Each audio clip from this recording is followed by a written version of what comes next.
Hello, welcome everybody.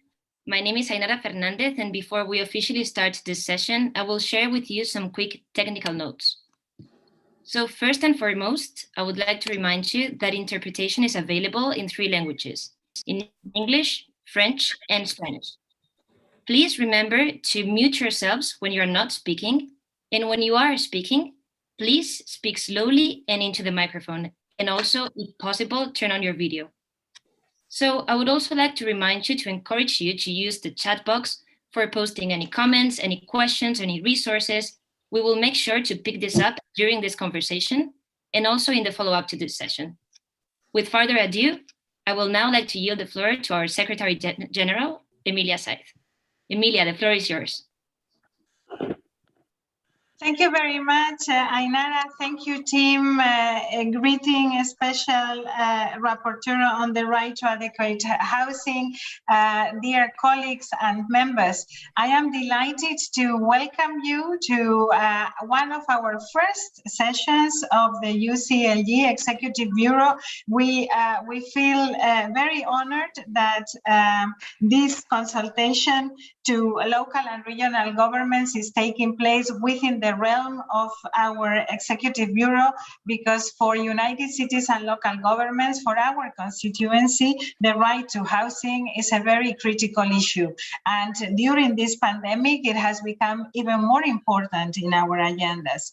And so this is where we are in a special consultation that is led by Mr. Balakrishan Rajagopal, the special rapporteur of the United Nations. He was appointed 1 year ago. He's professor of law and development at the Department of Urban Studies and Planning at the Massachusetts Institute of Technology, MIT, and a lawyer by training. He's an expert on many areas of human rights, including economic, social, and cultural rights. And therefore, we are delighted to be in this conversation with you. The mandate of the special rapporteur is one that is very important for our constituency, because twice a year he or she presents reports to the United Nations system about key issues related to housing, depending on the context, depending on the latest development in the area. For United Cities and local governments, the main concern is not only the lack of housing that a lot of people are experiencing. I mean, we need to take into account that over 1 billion people live in not very good conditions and informal settlements. Many of our members have parts of their territories, over 40% or 60%, that are informal settlements, but also that a lot of the new regulations and transformations that our membership is trying to push for are often finding some blockage in national regulations, in international standards, and there is a very big tension between the right to adequate housing and the right to private property, actually. Housing has been seen historically very much as a commodity, and cities in United Cities and local governments has come together now for several years, pleading for this vision to change. So we're very happy to have this conversation as such a special context in the world. It's not the first time we see the special rapporteur. He has been discussing his work with us in previous sessions, and we are very happy that so many members are joining us today, even though many of them are celebrating the Eid, and many of them are also on holidays in Central and Northern Europe. But we are grateful to those of you that are here. So I will stop with these initial remarks and really welcome the UN Special Rapporteur on the right to adequate housing to share with us his vision on his mandate and what he would like to know from us. We are at your service. Let's see how far we get. The floor is yours. Thank you, Emilia. Thank you. Let me thank, first of all, the United Cities and local governments for collaboration in organizing this event, which is a public consultation to provide input into two of my forthcoming reports, one to the General Assembly and then the other one to the UN Human Rights Council on focusing on discrimination and spatial segregation, which are very important topics. Discrimination, of course, is in the very title of my mandate itself. So it's a great opportunity for me to actually formally be able to say something about it. This consultation is a part of a broader process of consultation that I've been holding the last few weeks. We held one with civil society organizations with more than 150 participants. We held one with state delegates to the UN and UN entities, which had more than 90 participants. And we held one with the human rights institutions, ombudspersons, judicial members of the judiciary, and lawyers, human rights defenders, and so on, which also had more than 90 participants during the months of April and May. And I'm really pleased to see strong participation in this meeting as well. I also want to thank those who responded already in writing to the call for submissions to the reports. And although today is the last day of submission, of course, needless to say, we will look at submissions received close to this date, maybe around this week. The role of local governments, let me say, is central to the advancement of the right to adequate housing. The policies, measures, and actions that local governments take impact the way that discrimination and segregation in housing, and especially land and development policy, is treated or not. For example, what land is made available for social housing, what neighborhood and territorial developments are sought or not, what zoning policies or lack of zoning policies dictate directions of developments, all have an impact.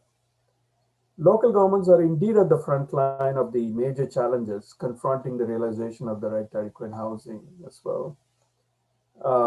In most cases, they have too much responsibility, but often too little authority and capacity to discharge those functions. They're burdened with so much, but have often relatively fewer tools at their disposal. There is a real need for central governments to truly share governing authority and resources, not just through decentralization, but through devolution and co-governance. We see how localities where real control and democratic accountability was shared have done relatively better during the pandemic, even. For example, as we speak, the catastrophe in India is actually being witnessed. And we find that a locality like Mumbai, um, the Mumbai Municipal Corporation, for example, has been responding much better to the pandemic than many other megacities in India, including that of Delhi, which continues to suffer from this combination that I mentioned, that local governments have often too much responsibility but too little authority.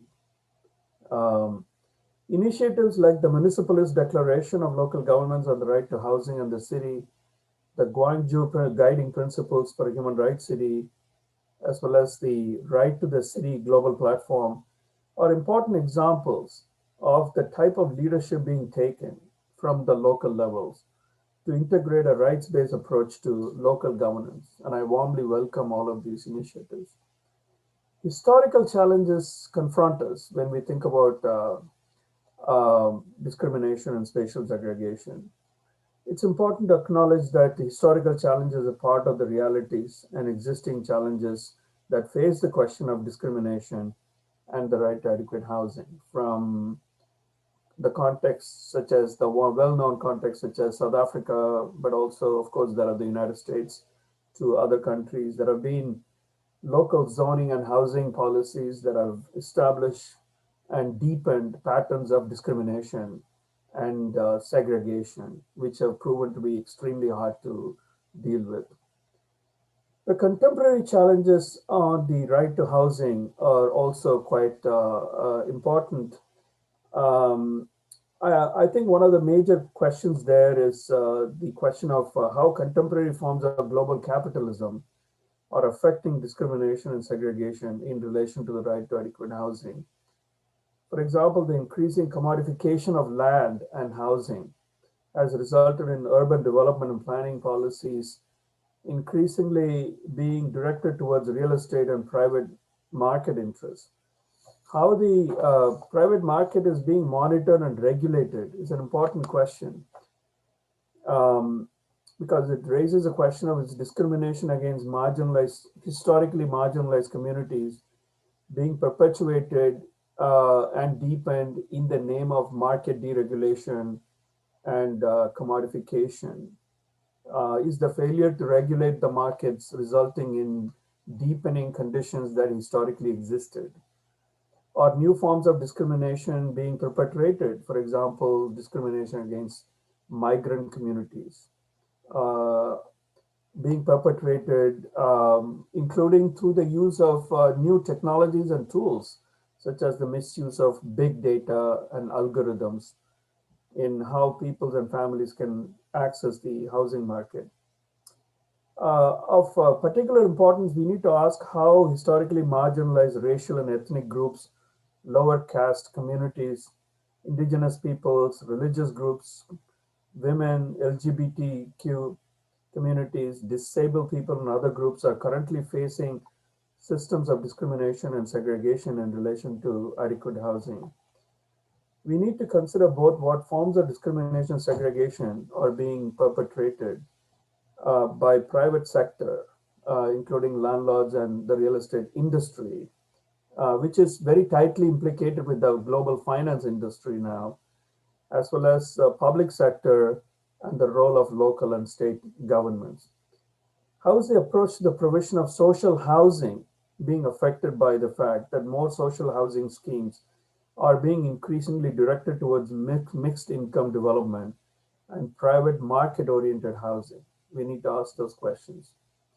Now, the previous work of the Special Rapporteur on Right to Adequate Housing has emphasized the importance of international human rights mechanisms, engaging constructively with the responsibilities of local governments, and has found that communications procedures and country missions provide positive opportunities for transforming practices.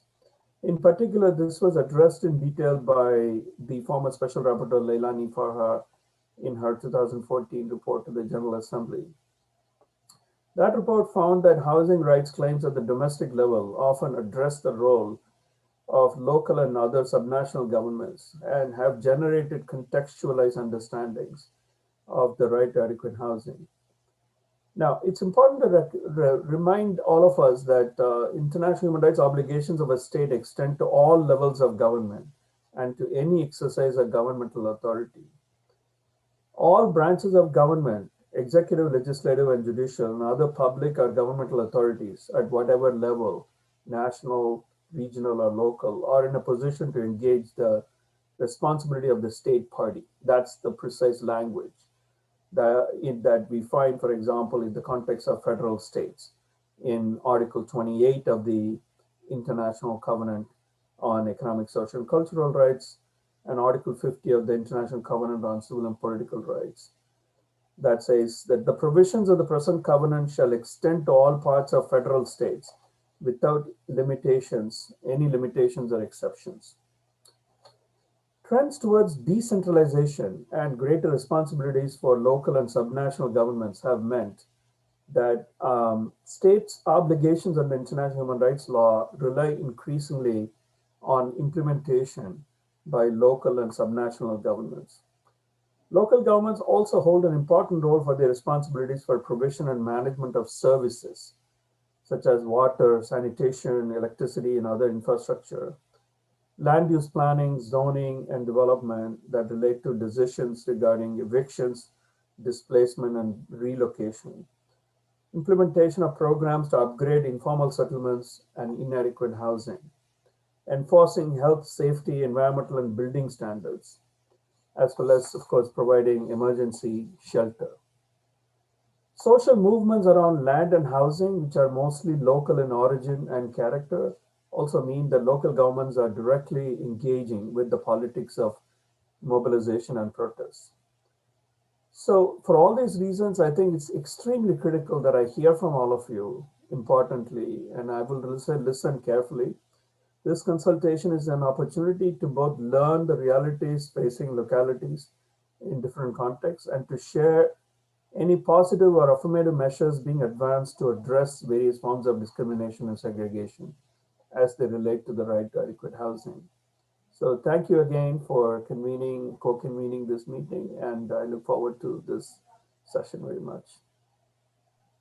Well, thank you very much, Special Rapporteur. You have touched upon many issues that are indeed very related to the competencies and capacities of local and regional governments. Also, some areas where they can really make a difference, but sometimes their competencies might not be enough.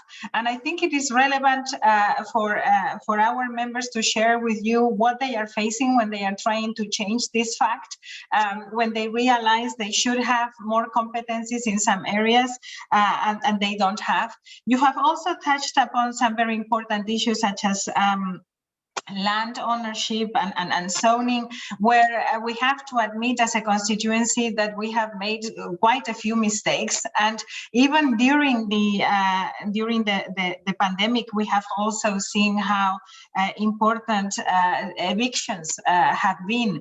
And we have tried to issue as an organization calls to encourage avoiding evictions, but this remains a very important issue.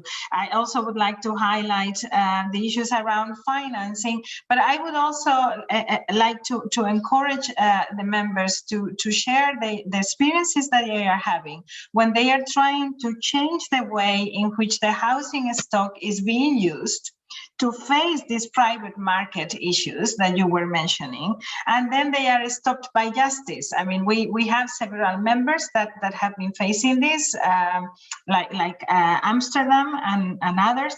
Some of them make the papers, some of them they don't, but we know that in these innovative ways in which our membership is trying to react, these are critical barriers. As I said before, these were difficult dates. We are almost 100 people in the call, but we see a lot of participation from Latin America.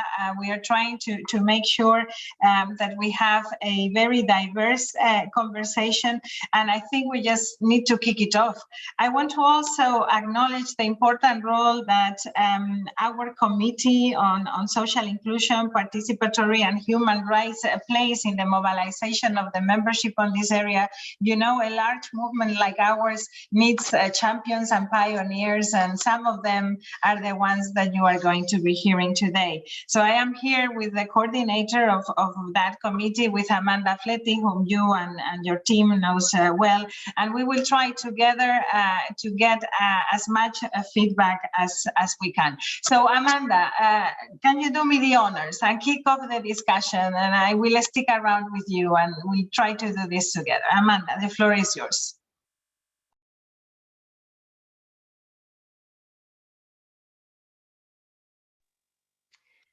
Muchas gracias, Emilia. Voy a hablar en castellano para un poco de diversidad de idioma. Intentaré hablar también en francés para que sea todo en inglés. Entonces, le agradezco su presencia y participación. Vamos a empezar con el primer panel, que se va a centrar en las estrategias locales para luchar contra las formas de discriminaciones al acceso a la vivienda.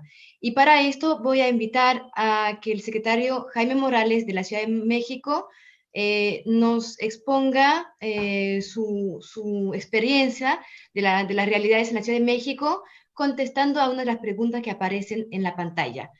Jaime Morales, señor secretario. ¿Cómo está? Buenos días. Buenas tardes, buenos días. Pues miren, uno de los problemas de la discriminación en el acceso a la vivienda y la segregación espacial Por ejemplo, la discriminación hacia las personas LGBT es el acceso a la vivienda que está vinculado a la vulneración de otros derechos como los laborales, el derecho a la educación, la falta de reconocimiento de la identidad e incluso con el derecho a una vida libre de violencia. Las presiones sociales, las normas morales que estigmatizan y la intolerancia proveniente en repetidos casos de corrientes religiosas también representan obstáculos a su autonomía e independencia.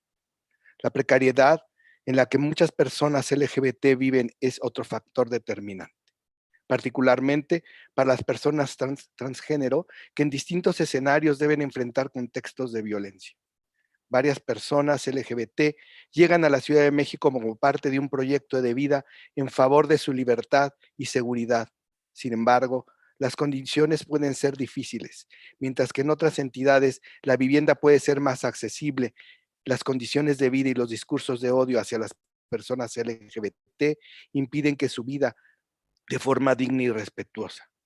La burbuja inmobiliaria es otra barrera para el acceso a este derecho, particularmente para quienes ven sus opciones laborales limitadas debido a los prejuicios relacionados con su identidad de género y orientación sexual.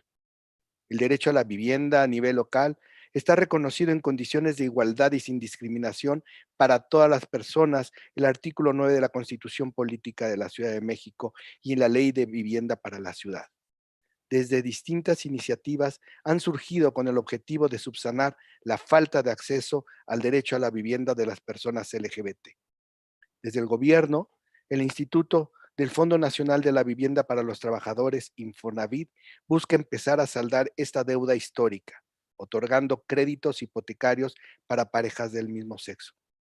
El Infonavit ha abierto opciones de crédito para acceder a una vivienda a parejas del mismo sexo con dos opciones de financiamiento: el crédito conyugal Infonavit y Unamos Créditos Infonavit. Entre mayo de 1919 y marzo del 2020 se otorgaron 546 créditos conyugales en beneficio de 273 parejas del mismo sexo. Otra iniciativa surgida desde la ciudadanía fue la primera cooperativa de vivienda Xochiquetzali. Esta se formalizó en abril de este año con el objetivo de dar acceso a la vivienda digna a través de modelos diferentes a los del mercado inmobiliario. Es verdad que el esfuerzo del gobierno de la Ciudad de México va vinculado a la no discriminación en el acceso a la vivienda, pero son deudas históricas. Y hoy, como hablaba el relator, en la situación en la que se está viviendo con la pandemia, esas brechas se han visto más afectadas. La hacinación, la falta de vivienda, la gente viviendo en calle, se ha visto y ha sobrevalorado el trabajo para tener una vivienda. La vivienda en la Ciudad de México es cara, es poco accesible, a pesar de estos esfuerzos institucionales. El precio del terreno no es asequible para la mayoría de la población. En los mexicanos, tener una casa propia, tener una casa autoconstruida es una tradición. Las familias viven en el mismo terreno, el terreno que tenía el bisabuelo, luego vive también el abuelo, luego el padre, luego los hijos, y una casa digna se convierte en un hacinamiento porque donde vivía una familia ahora viven 8. La tenencia de la tierra y de la propiedad es poco clara. Tenemos gente viviendo en las barrancas, tenemos gente que vive en lugares donde no llegan los servicios. Pero pese a ello, los esfuerzos están dados. Y en especial en esta, combatiendo la discriminación contra las personas LGBT, se han hecho esfuerzos para la inclusión en los programas de vivienda. Sin embargo, ante la carencia de vivienda para la mayoría de la población, se recrudece en este sector de la población, pero seguimos avanzando sin dejar de ver que es un derecho humano que no hemos satisfecho, que la mayoría de las personas en las ciudades urbanas en México no tienen vivienda propia. Entonces es un reto que tenemos los mexicanos, las mexicanas, y creo que todos los que estamos en este panel. Es un reto para que la gente viva de manera digna, en espacios dignos, suficientes para que el bienestar les alcance. Creo que es algo que debemos de trabajar entre todas, algo que hay que visibilizar. La discriminación para la gente también con alguna discapacidad tiene poca posibilidad de tener vivienda.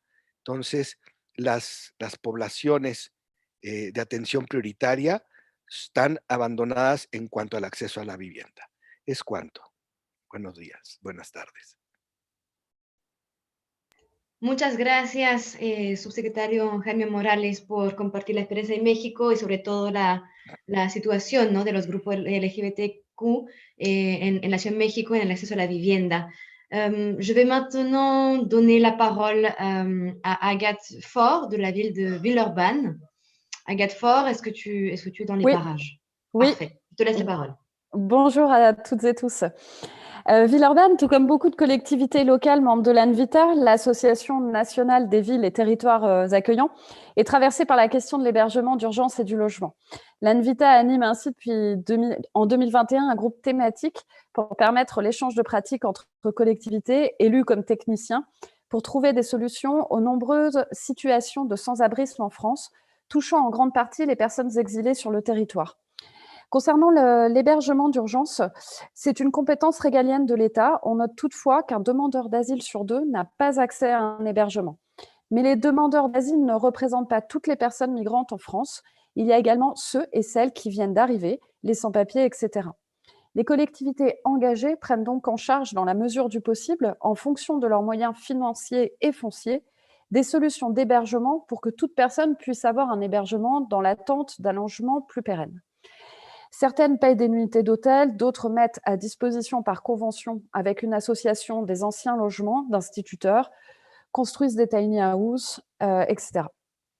Toutes ces pratiques sont souvent des tentatives non systématisées, totalement perfectibles, mais elles ont le mérite d'être échangées au sein du réseau et d'être capitalisées. La pratique au cœur des échanges aujourd'hui sur laquelle Villeurbanne travaille est le logement intercalaire ou interstitiel, soit comment utiliser au mieux le foncier existant d'une ville selon les différentes temporalités des bâtiments.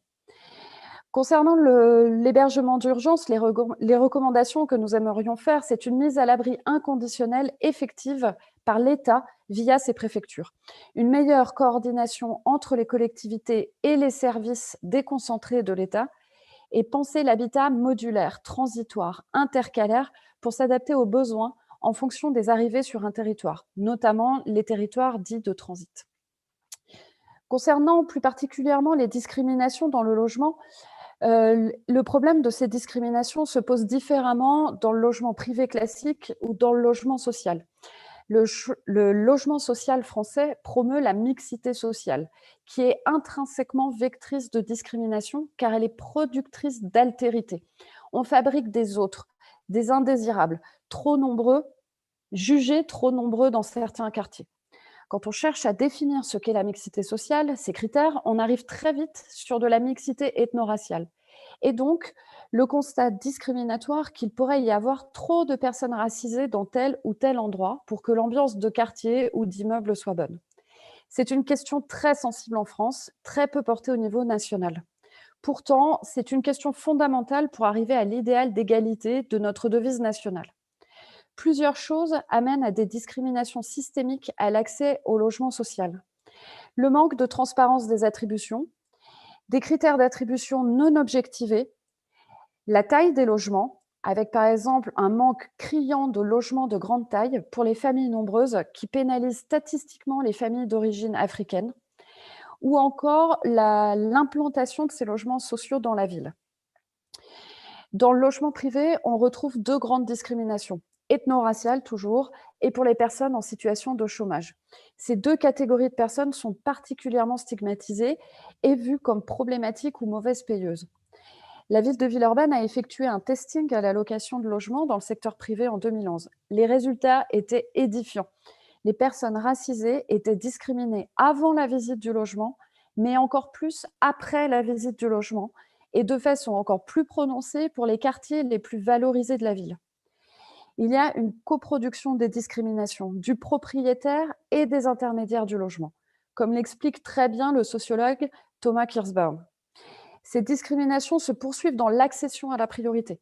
Notre testing bancaire de 2017 prouve que des discriminations ethno-raciales existent dans l'obtention de prêts bancaires.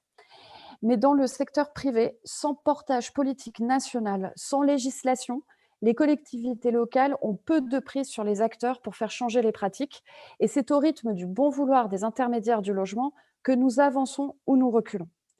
Ainsi, nos recommandations pour lutter contre les discriminations à l'accès au logement sont le fait d'établir des observatoires des discriminations avec un réel portage politique.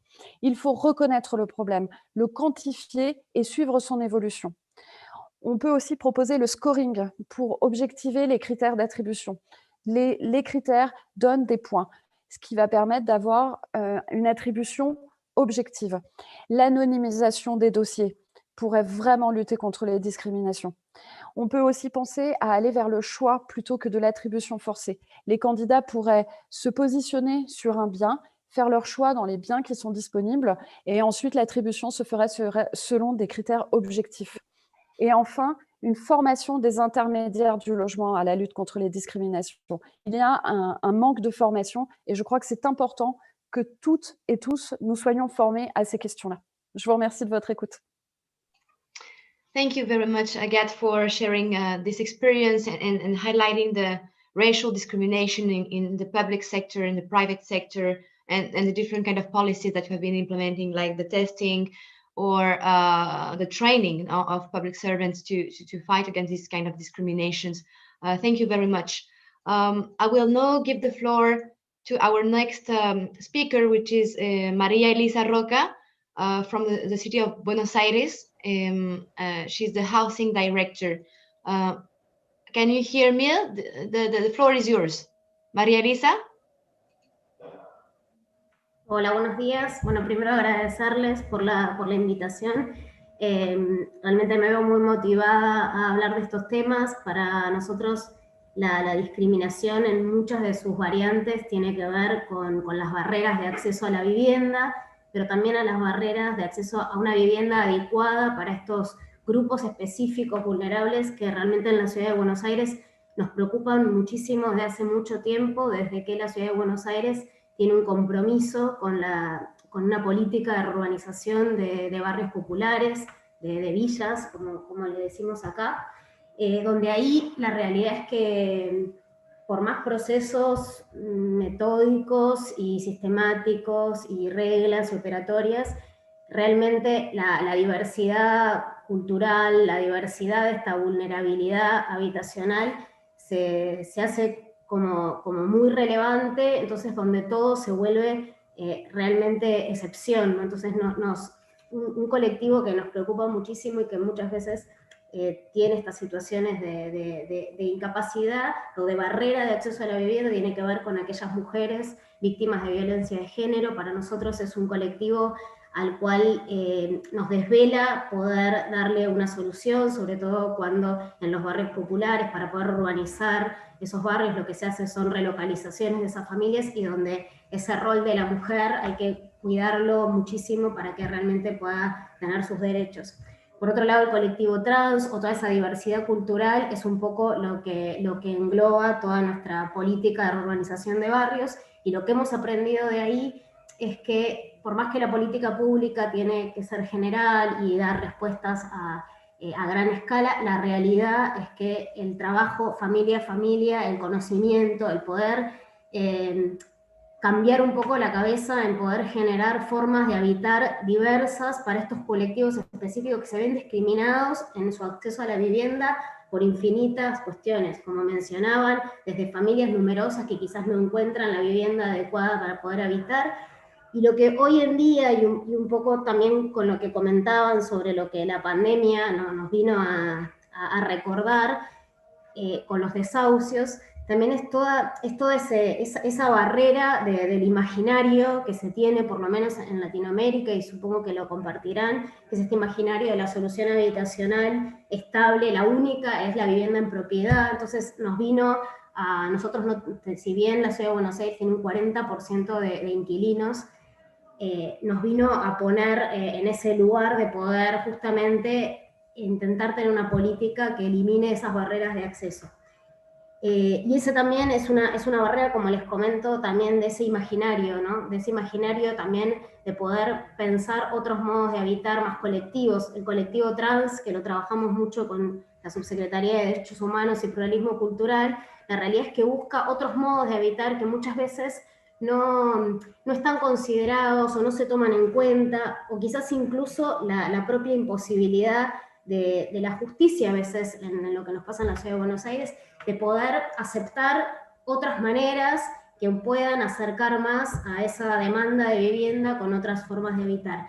Creo que en eso estamos nosotros como muy involucrados, y la pandemia nos vino a traer esto sobre la mesa, ¿no? Que hay una política de alquileres que por lo menos en la Ciudad de Buenos Aires todavía falta. Tenemos una política más imperante que tiene que ver con la vivienda en propiedad.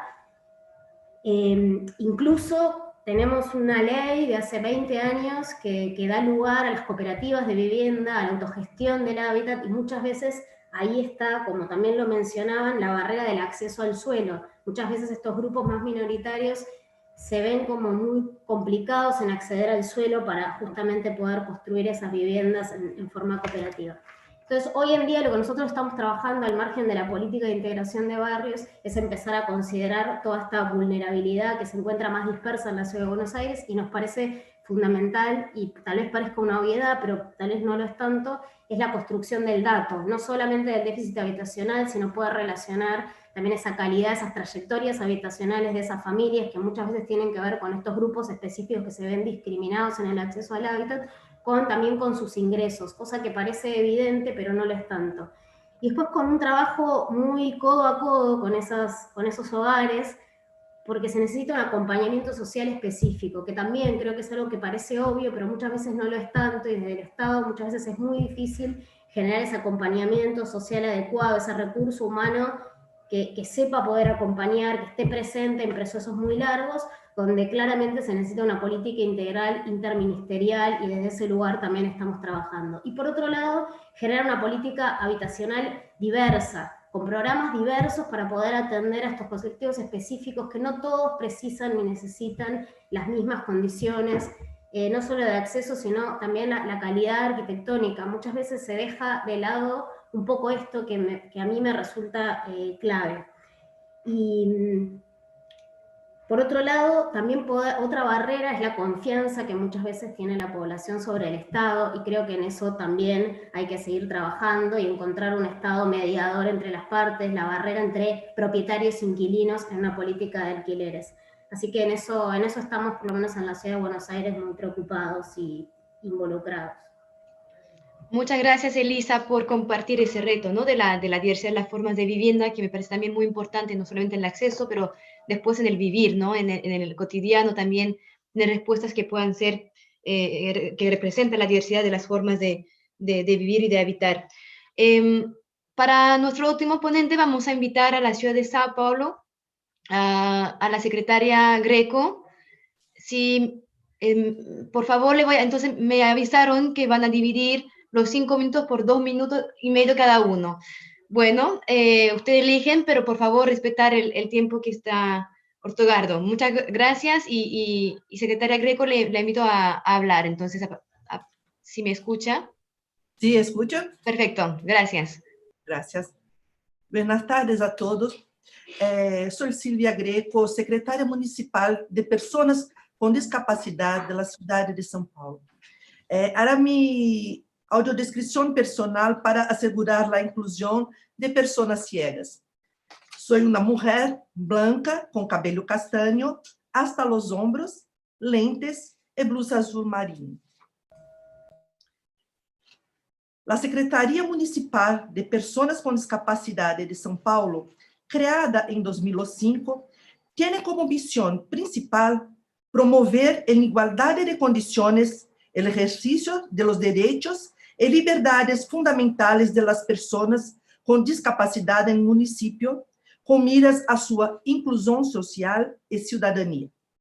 Entre estos derechos, hablaremos del derecho de la moradia.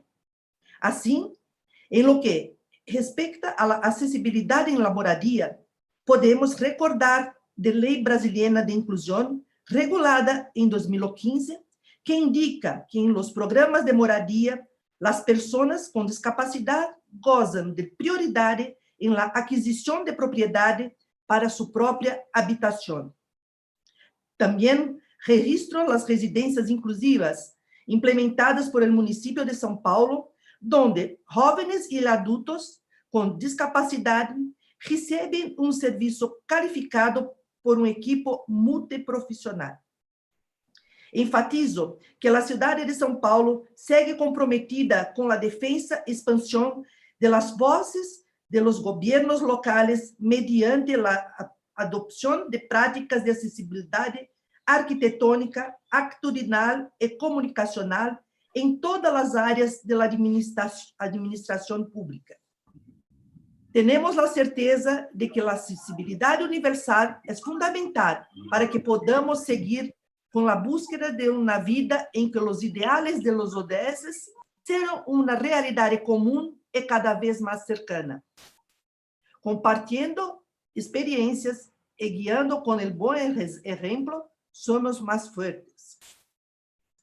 Escutaremos, además, a la presidente de la Comisión Permanente de la Accesibilidad da cidade de São Paulo, senhora Silvana Gambiarre, quien reportará informações mais precisas sobre o tema. Muitas graças por la oportunidade de participar por este importante encontro e espero verte pronto. Gracias a todos. Buenos días. Es un honor haber sido invitada a tan importante ocasión. Soy una mujer blanca, cabelos longos, lentes, presido la Comisión Permanente de Accesibilidad, también conocida como CPA. La CPA es un órgano de la Municipalidad de São Paulo, que es una ciudad más grande de Brasil. La CPA es un órgano colegiado, consultivo y deliberante en materia de accesibilidad y diseño universal. El mismo es formado por representantes de varias secretarías como órganos de gobierno y sociedad civil que promueven la accesibilidad en edificios, urbanismo, mobiliario urbano, transporte y todos los medios de la comunicación de São Paulo. Esta semana celebramos 25 años de su creación, difundiendo la cultura de diseño universal en proyectos, obras, servicios, sitios web, otorgando gelos arquitectónicos y de accesibilidad digital. Le voy a hablar acerca del tema de la habitación accesible para personas con discapacidad y legislación vigente en la Municipalidad de São Paulo. Partiendo de la ley del Estado que determina el derecho a la habitación, tenemos 1.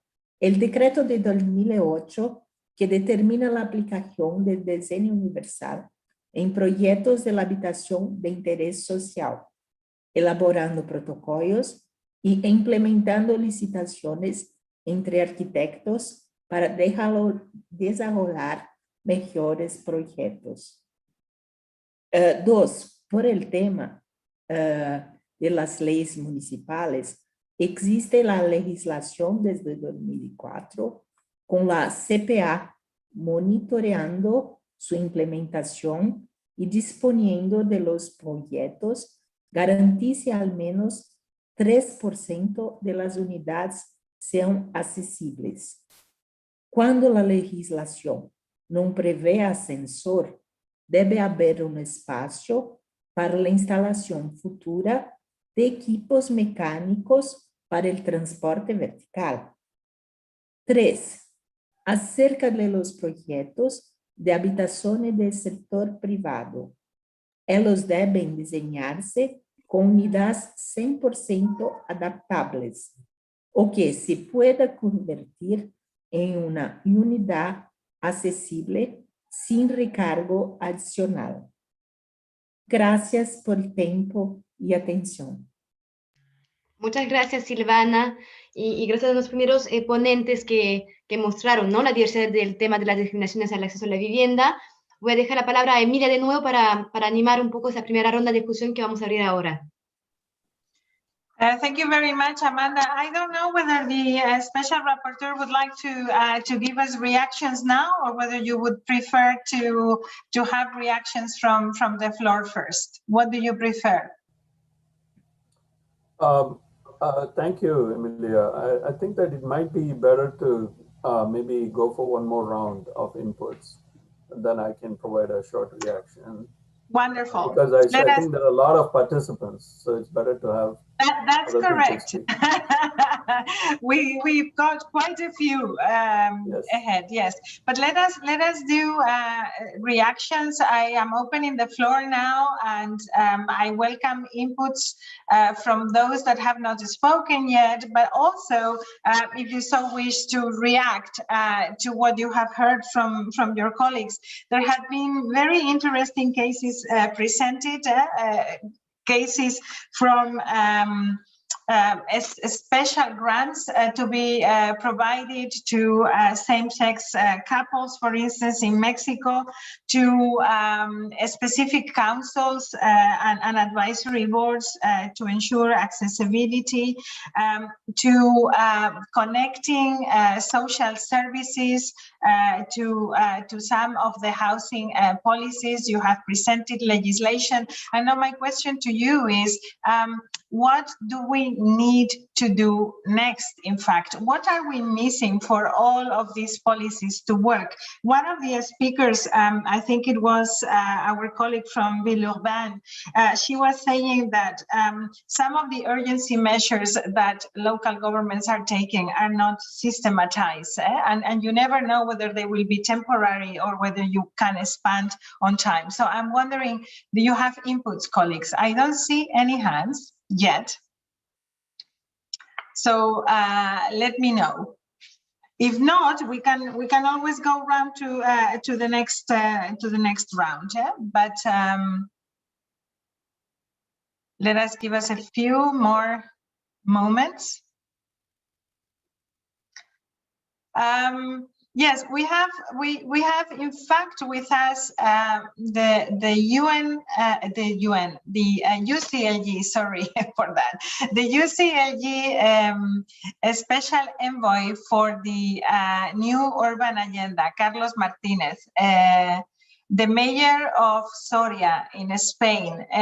Reacciones, alcalde, a esto que ha oído y a los comentarios del rapporteur. Hola, buenas tardes.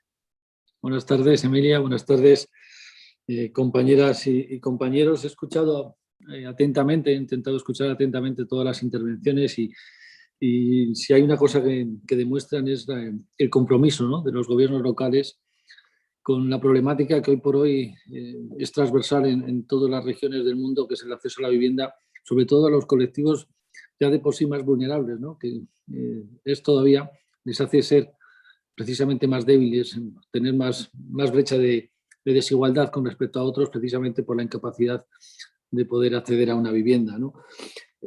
Ha habido ejemplos o buenas prácticas interesantísimas de las que se han puesto encima de la mesa, pero yo quería plantear o quería poner también el foco en la necesidad, ¿no?, de que al contemplar la normativa, al contemplar la legislación, al contemplar los mecanismos de financiación como pieza clave, que también se ha apuntado en algunas de las cuestiones, tengamos que introducir una serie de criterios. Algunos se han planteado, como puede ser la accesibilidad, y otros que nos han dejado un poco más en el aire, ¿no? La necesidad de que en esa planificación del desarrollo urbanístico, de la ordenación de los territorios, se contemple la reserva de los espacios para los equipamientos culturales, para los equipamientos deportivos, para los equipamientos de espacios abiertos, públicos, en los que digamos, se rompa la dinámica de construcción masiva para poder propiciar ciudades amables, ciudades abiertas, ciudades de encuentro, ciudades en las que las posibilidades de encuentro social y, por tanto, de conectividad también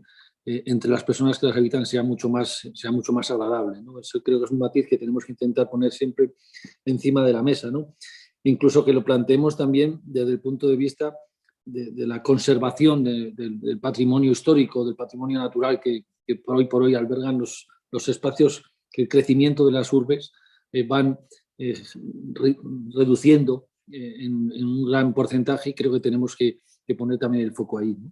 Y luego hay una cuestión para mí fundamental, ¿no?, que creo que es uno de los objetivos que tenemos que intentar fijar en la estrategia que entre todas las administraciones tenemos que aplicar para garantizar el acceso a la vivienda como derecho, que es la intervención en el mercado de la propiedad del suelo. Creo que es absolutamente clave y fundamental, ¿no? Por muchos esfuerzos que podamos hacer los gobiernos locales, por mucha legislación o normativa que queramos aplicar, si al final la propiedad del suelo ejerce sobre el mismo esa operación especulativa tan común en muchas de las grandes ciudades, en muchas de nuestras regiones o de nuestros países, nada podremos hacer para intervenir. Necesitamos suelo público, necesitamos garantizarnos suelo público que pueda garantizar una salida de precio del mercado, que al final planifique también la integración de esas personas con dificultades de acceso en barrios generales y no en guetos de exclusión. Creo que eso es absolutamente fundamental, ¿no? Y por tanto, bien vía normativa, bien vía de un esfuerzo de financiación importantísima desde las políticas públicas para hacernos con la propiedad del suelo e intervenir en ese mercado, solo así seremos capaces de garantizar una reducción del precio de mercado, seremos capaces de garantizar el acceso a la vivienda. Yo creo que quiero poner el foco precisamente ahí, lo apuntaba en la primera intervención el relator, lo ha apuntado, le ha dado continuidad Emilia, y creo que ese es el punto de inflexión, ¿no? La necesidad de intervenir en el mercado de la propiedad privada del suelo como garantía imprescindible si queremos de alguna forma intervenir de una forma eficaz, mucho más eficaz y mucho más eficiente en lo que es la accesibilidad del mercado de la vivienda. Muchas gracias, alcalde, por esta intervención y también yo creo que por traer de nuevo esta temática, ¿no? de la propiedad privada versus la propiedad colectiva, la propiedad pública, que necesitamos después para hacer política pública también, ¿no? Que está relacionada con el suelo, pero también con los parques de vivienda y cómo les tratamos.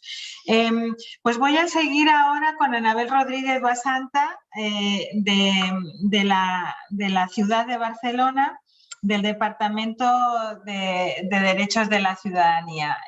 ¿Estás lista, Anabel? La palabra sería tuya. Sí, gracias por la invitación y por darme la oportunidad, de hecho, para confirmar aproximaciones que de hecho ya he escuchado. De hecho, Agathe Fort de Villeurbanne ha explicado cosas que me han recordado mucho a la aproximación que tenemos en Barcelona para luchar contra la discriminación en el acceso a la vivienda. Barcelona, un breve resumen de los dispositivos que tenemos para luchar contra la discriminación. Tenemos desde hace más de 20 años una oficina para la no discriminación. Desde hace 3 años trabajamos codo a codo con las entidades que atienden víctimas de discriminación en una mesa que cuenta con más de 20 entidades para registrar y revertir situaciones de discriminación, y donde tenemos representados diversos ejes de discriminación: racismo, xenofobia, islamofobia, discapacidad, salud mental, etc. Y desde hace 3 años hemos creado un observatorio de la discriminación donde realizamos un informe anual en colaboración con las entidades, pero también combinando otras fuentes de datos para poder evaluar correctamente cuál es el alcance y las causas de la discriminación. Una de las conclusiones, y centrando ahora el tema en discriminación, una de las conclusiones del observatorio, de la mesa de entidades, es que la discriminación en acceso a la vivienda es una realidad, pero la constatación era cualitativa, porque se da la circunstancia, como en otros territorios, que tenemos una normativa, unas leyes que prohíben la discriminación en acceso a la vivienda, pero y por tanto la discriminación no es evidente, la actitud no es claramente discriminatoria, pero se buscan mecanismos sutiles para discriminar, barrar el acceso a determinados colectivos. De manera que el año pasado Barcelona inicia un camino que es el que Villeurbanne ha descrito también, de recabar evidencias para corroborar esa discriminación. Hemos realizado un testing para controlar, y que ha confirmado la diferente respuesta a las solicitudes de información a anuncios de alquileres en las plataformas. Se ha confirmado la discriminación a parejas con nombres de origen árabe, confirmando, como reitero, los resultados en otras ciudades y en otros territorios. Es un punto de partida que nos reafirma, digamos, confirma la necesidad de trabajar y de iniciar políticas. Y como aproximación, simplemente unirme, generar la sinergia con la ciudad francesa. El elemento clave es la formación y la sensibilización de los agentes inmobiliarios. Las causas de la discriminación son más profundas, son estructurales y seguramente tienen que ver más con las percepciones y los prejuicios de los propietarios de las viviendas que de los agentes inmobiliarios. Estamos en estos días profundizando más en detalle sobre posibles causas. Pero la cuestión, tal y como está estructurado el mercado inmobiliario, los agentes inmobiliarios son actores claves y estamos trabajando para definir productos formativos y de sensibilización para revertir esta situación. Yo lo dejaría aquí. Muchísimas gracias por todas las aportaciones. Muchas gracias, Anabel, también por esta perspectiva muy importante, que creo que nos recuerda que nuestros fallos no son legislativos siempre, ¿no? Hay otras cosas que tenemos que mirar y donde quizás también la coordinación con otras esferas de gobierno y también con los actores sociales son muy, muy importantes. Yo sigo invitando a todo el mundo a que levante la mano si quiere para reaccionar entre ustedes, sobre todo, pero si no veo manos, pues yo sigo adelante porque tenemos ya muchas ponencias que esperan. Iría a Silvana Pisano del municipio B de Montevideo, que como saben es uno de los 8 municipios en los que se encuentra repartido administrativamente el departamento de Montevideo. Silvana, a ti la palabra. Estás por aquí, ¿verdad? Yo creía haberla visto, pero si no está... y sé que están intentando encontrarla. Pues vamos a pasar a Patricia Morlá de Villa Carlos Paz, Argentina. ¿Las tenemos? Federico, Emilia, disculpa, Federico me dice que tuvo un problema con su enlace de Zoom, entonces vale. esperemos un ratito y a ver si ya alcanzan a venir o no. Pues entonces ahora sí, UN Special Rapporteur, please, some feedback to this initial inputs that we have received, and we will go to the next panel after that. The floor is yours, sir. Thank you. So thank you again for these very important inputs. I've taken careful notes of this, and we'll be reviewing the record later as well. I just want to make a couple of points that touch on issues of accessibility as well as affordability.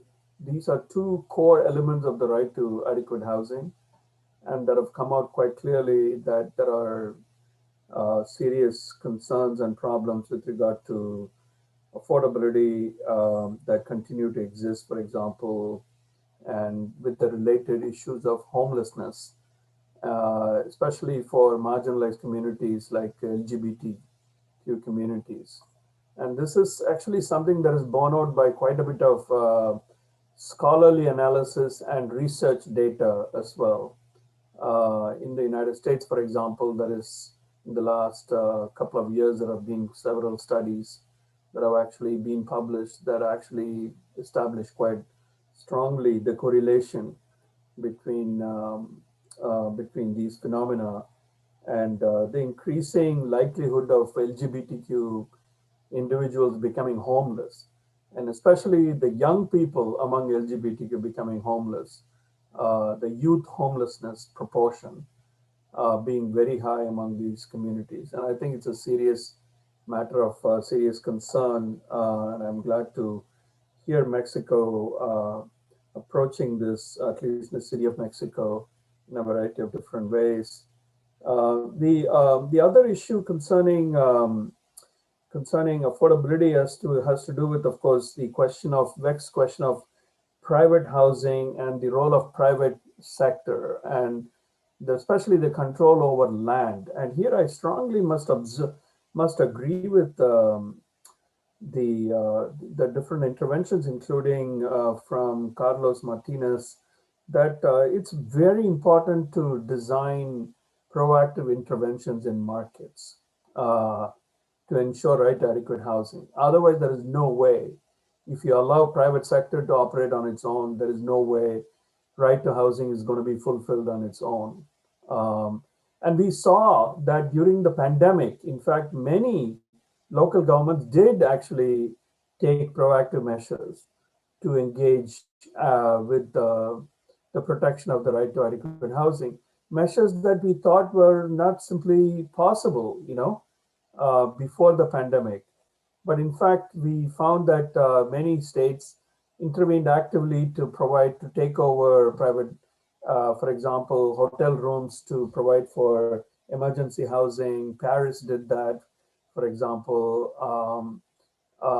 Many other measures were taken to temporarily suspend the rights of private landlords, including through eviction bans, measures that we thought, measures that would have been unthinkable, in the pre-pandemic days. And I strongly push for a way to build on top of that.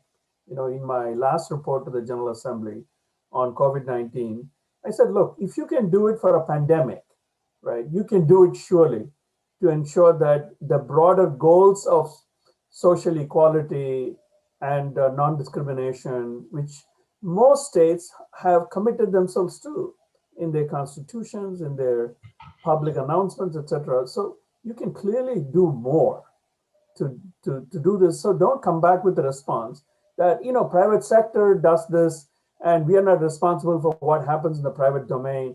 We only care about what happens in the public domain. I think that it's very important to sort of to rest that argument. That argument is no longer credible, especially after the last 1 year of experience. The last sort of comment maybe I can provide is concerning the response to the intervention by Annabel Rodriguez from Barcelona, particularly on the importance of data. The Observatory Against Discrimination is very important initiative, it seems like. And I hope that there is a serious commitment on the part of all local governments to gather credible data on not just evictions. Evictions are, of course, very important and a central dynamic that affects the right to adequate housing, but on all the other core elements of the right to adequate housing, including affordability, accessibility, access to services, the issue of cultural adequacy, and all of these dimensions have to be focused on as a framework for local governments to gather data.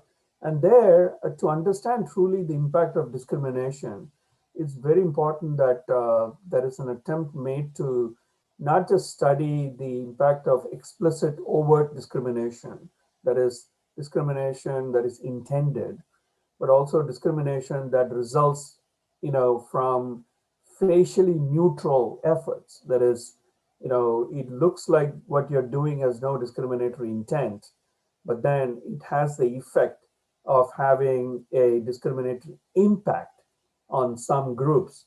And it's very important to sort of capture both the intention as well as the effect in any sort of data collection methodologies. And I strongly believe that, again, taking advantage of the moment that we are in right now, local government networks like UCLG, I hope, can push towards a formation of a kind of maybe a global data initiative that really lays the groundwork for credible, verified data across multiple localities that are comparable, cross-testable, and provides the basis for sound policy formulation. Otherwise, so much of policy formulation is basically like shooting in the dark, right? So, thank you again for these interventions.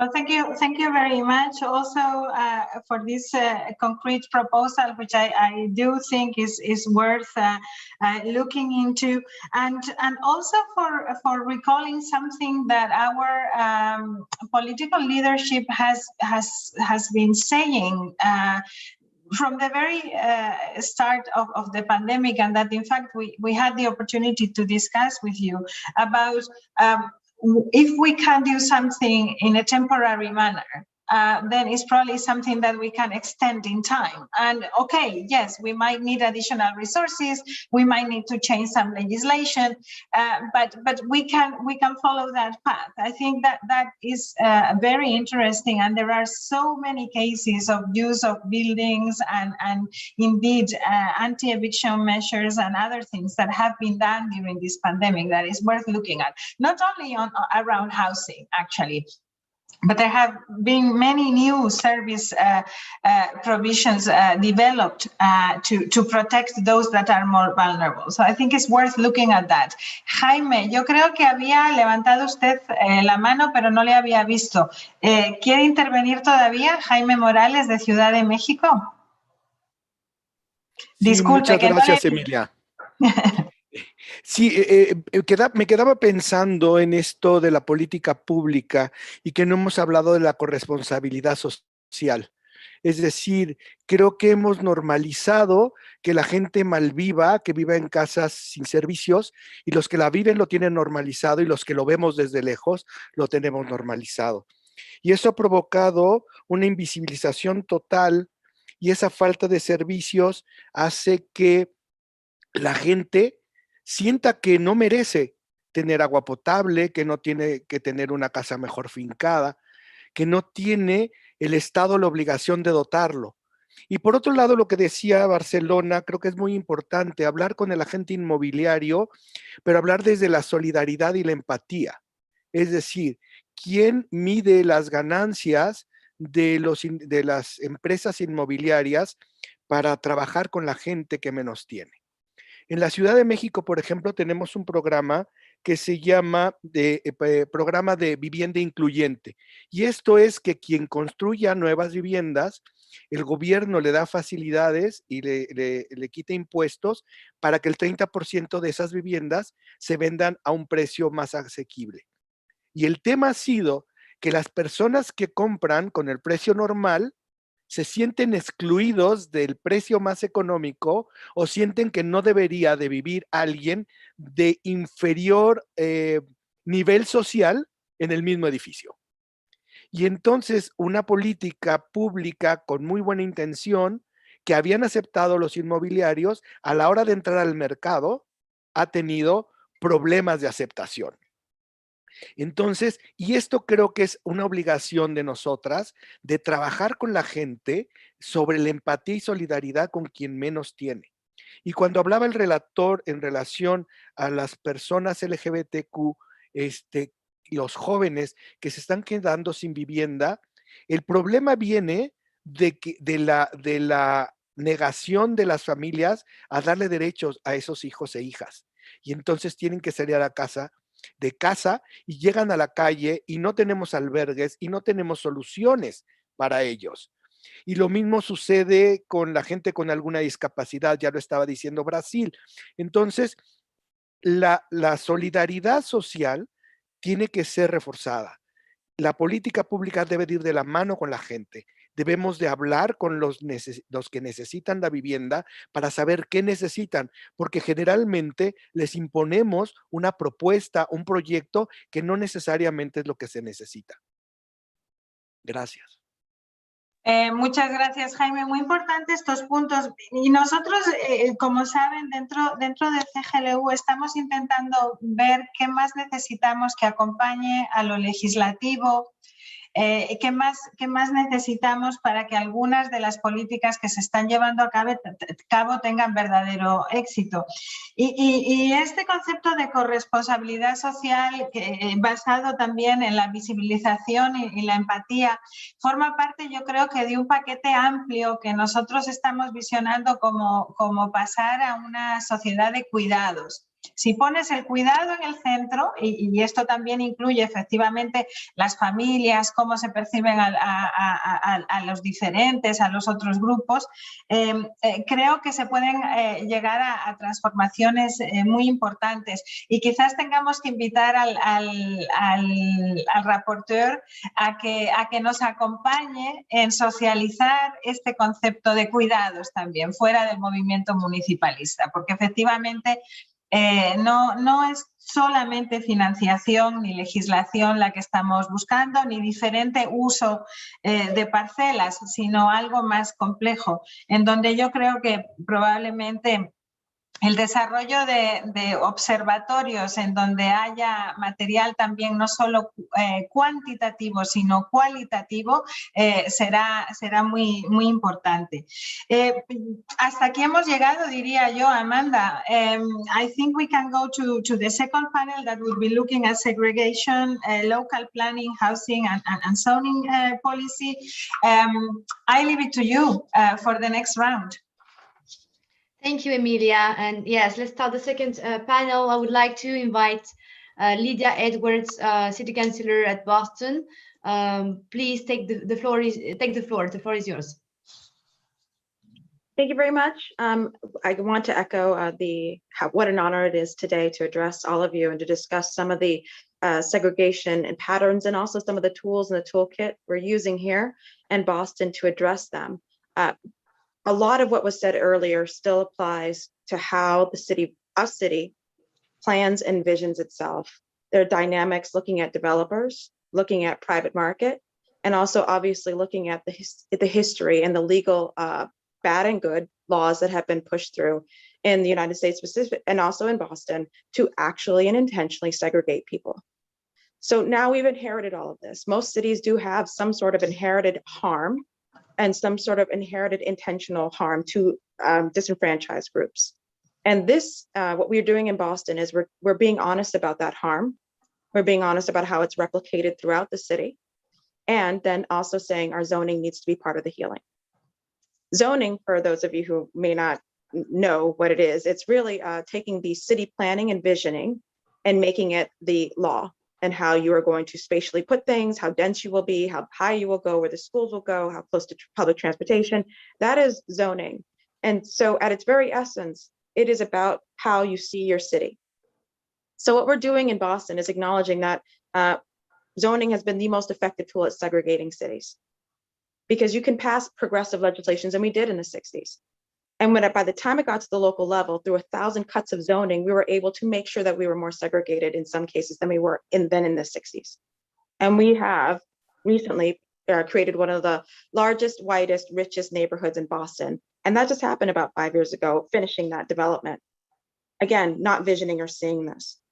So what is key is for a city to say, not just in the laws of what not to do, but what we must do to be more equitable. Your zoning must reflect your vision. So you must put your civil rights and your goals in your zoning, which we did, which is to affirmatively integrate the city of Boston. And then you must set realistic goals and standards. Zoning is key to this, because zoning actually hits, as people were discussing before, not just the government act and actors, but private actors as well. If they get no money in the United States, at least, and oftentimes they do not come with federal obligations. That's the crux and the hook of which most governments force private actors to move, through money or tax breaks. And if they take neither because they have the money, then what is our hook? Zoning, planning. You can't build unless you meet certain standards. And so we force them, the developers, to come to the table and say, we treat racial integration, anti-discrimination against families, just like we treat our environmental policies, just like we treat how our transportation policies. They are no greater or no less, but they impact the day-to-day lives of Bostonians or people. And we expect you to also plan for them as well. And we'll hold you to these standards. We want affirmatively integrated communities. And again, unless a city has the vision for equity, you won't get it. I'll repeat it again, unless you have that vision. And I don't mean anti-discrimination laws. That is not a vision, that's a defense mechanism. You must have the vision. And where does that vision go? It must go in your zoning. It must go in your planning. And then you hold people accountable to those things. Then you incentivize through either inclusionary zoning for tax breaks, or you can incentivize through pushing them to have more affordable housing units. You can incentivize things later on, but you must have the vision and the standard for civil rights and equity in your planning and zoning. And that's one of the tools in the toolkit that we are using. Again, as I mentioned before, we have seen zoning work to our detriment to segregate people. You have right now where the schools are located. If you are close to public transportation, all of these things impact your day-to-day lives. And what we found in Massachusetts is that for people of color, because of the way we've zoned and put them so far away from public transportation, they're losing an average of 2 weeks of their lives going to work, just commuting to work. These things then you see replicated in the pandemic. You see actually all of these heightened social inequities all of a sudden on display for the world to see. And then what we said, or what was mentioned before, the government responded aggressively, demonstrating the government can flex really good muscle, but it's still a response and it's still a defense. And what this is encouraging us is for every city and town to sit down and have an honest conversation with itself. Who have we pushed out? Who have we harmed through our policies or through our ignorance or through just assuming the market will take care of it? It does not. It does not. The market's job is not to integrate our communities or to make us more equitable. Who have we allowed this to happen to? Then who must we then be planning for to come back or to stay? And so that is the goal of planning for equity and planning and pushing for policies that assure that people are included in this process. And just finite what we do specifically, when a person goes to purchase land or property, they're given a historical exclusion report from the city of Boston, as well as displacement report and analysis saying what you bought right here is also the past and the future. And so this is what you purchased, and you are part of the team now to help the healing happen here. Then they are given an assessment tool where they go through everything, telling us what you purchased. Did you require people to be removed? What are your new rents? What are the racial dynamics? Are you removing the only grocery store? What are you doing? All of these different things. It's pages long. And we demand the developer be honest about what they're doing with themselves and with the city. Then we have a whole list of mitigation that includes additional affordable units, right of first refusal, as in sell the building to the tenants. They should have that right. Looking at all of these different really progressive policies that politically we probably couldn't get through, but we can certainly make that a suggestion for you as a developer to pick up and do on your own. And then you take that whole package and we have a committee that assesses the project and then determines ultimately if your project can go forward. So I'm very excited about it, obviously, and I just, again, wanted to thank you for this opportunity. Thank you very much, Councillor Edwards, for this great experience and for highlighting the zoning impacts on cities. I'm pretty sure that the next speaker, who is coming from La Courneuve in France, are experiencing in their own territory kind of the same impacts also on social and spatial segregation. I would like to invite now our next speaker, Corinne Quête-de-l'Homme, élue au logement à la ville de La Courneuve. Corinne, je vous laisse la parole.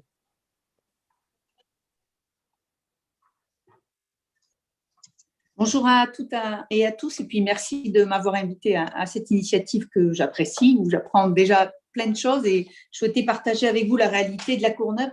Pour que vous situiez un peu, La Courneuve, c'est une ville au nord-est de Paris, une ville, ce qu'on appelle les villes populaires de la région parisienne, où il y a 44 000 habitants, sans nationalité. On est une ville d'accueil de toutes les différentes migrations qui sont arrivées en France, où 43% de la population vit en dessous du seuil de pauvreté. Je dis ça parce que pour moi, ségrégation spatiale en France, en région parisienne, est souvent liée à ségrégation sociale. Voilà. Le lien est important. Il y a 2800 demandeurs de logement, de personnes, de familles qui sont ou pas logées ou mal logées. L'histoire de La Courneuve, c'est un village qui s'est développé à la révolution industrielle. Et dans les années 60, la ville de Paris, qui détenait des terrains sur notre ville, a construit 4000 logements en 5-6 ans pour les personnes qui étaient dans des bidonvilles, dans des logements insalubres à Paris et les rapatrier notamment d'Algérie à la fin de donc, la colonisation française. Ça a répondu à une demande importante de logement avec des barres de 200-300 logements. Et puis, ça a créé une ségrégation déjà dans la ville, puisqu'il y a eu deux villes, quoi. La petite ville qui existait avant et ce gros quartier avec 4000 logements.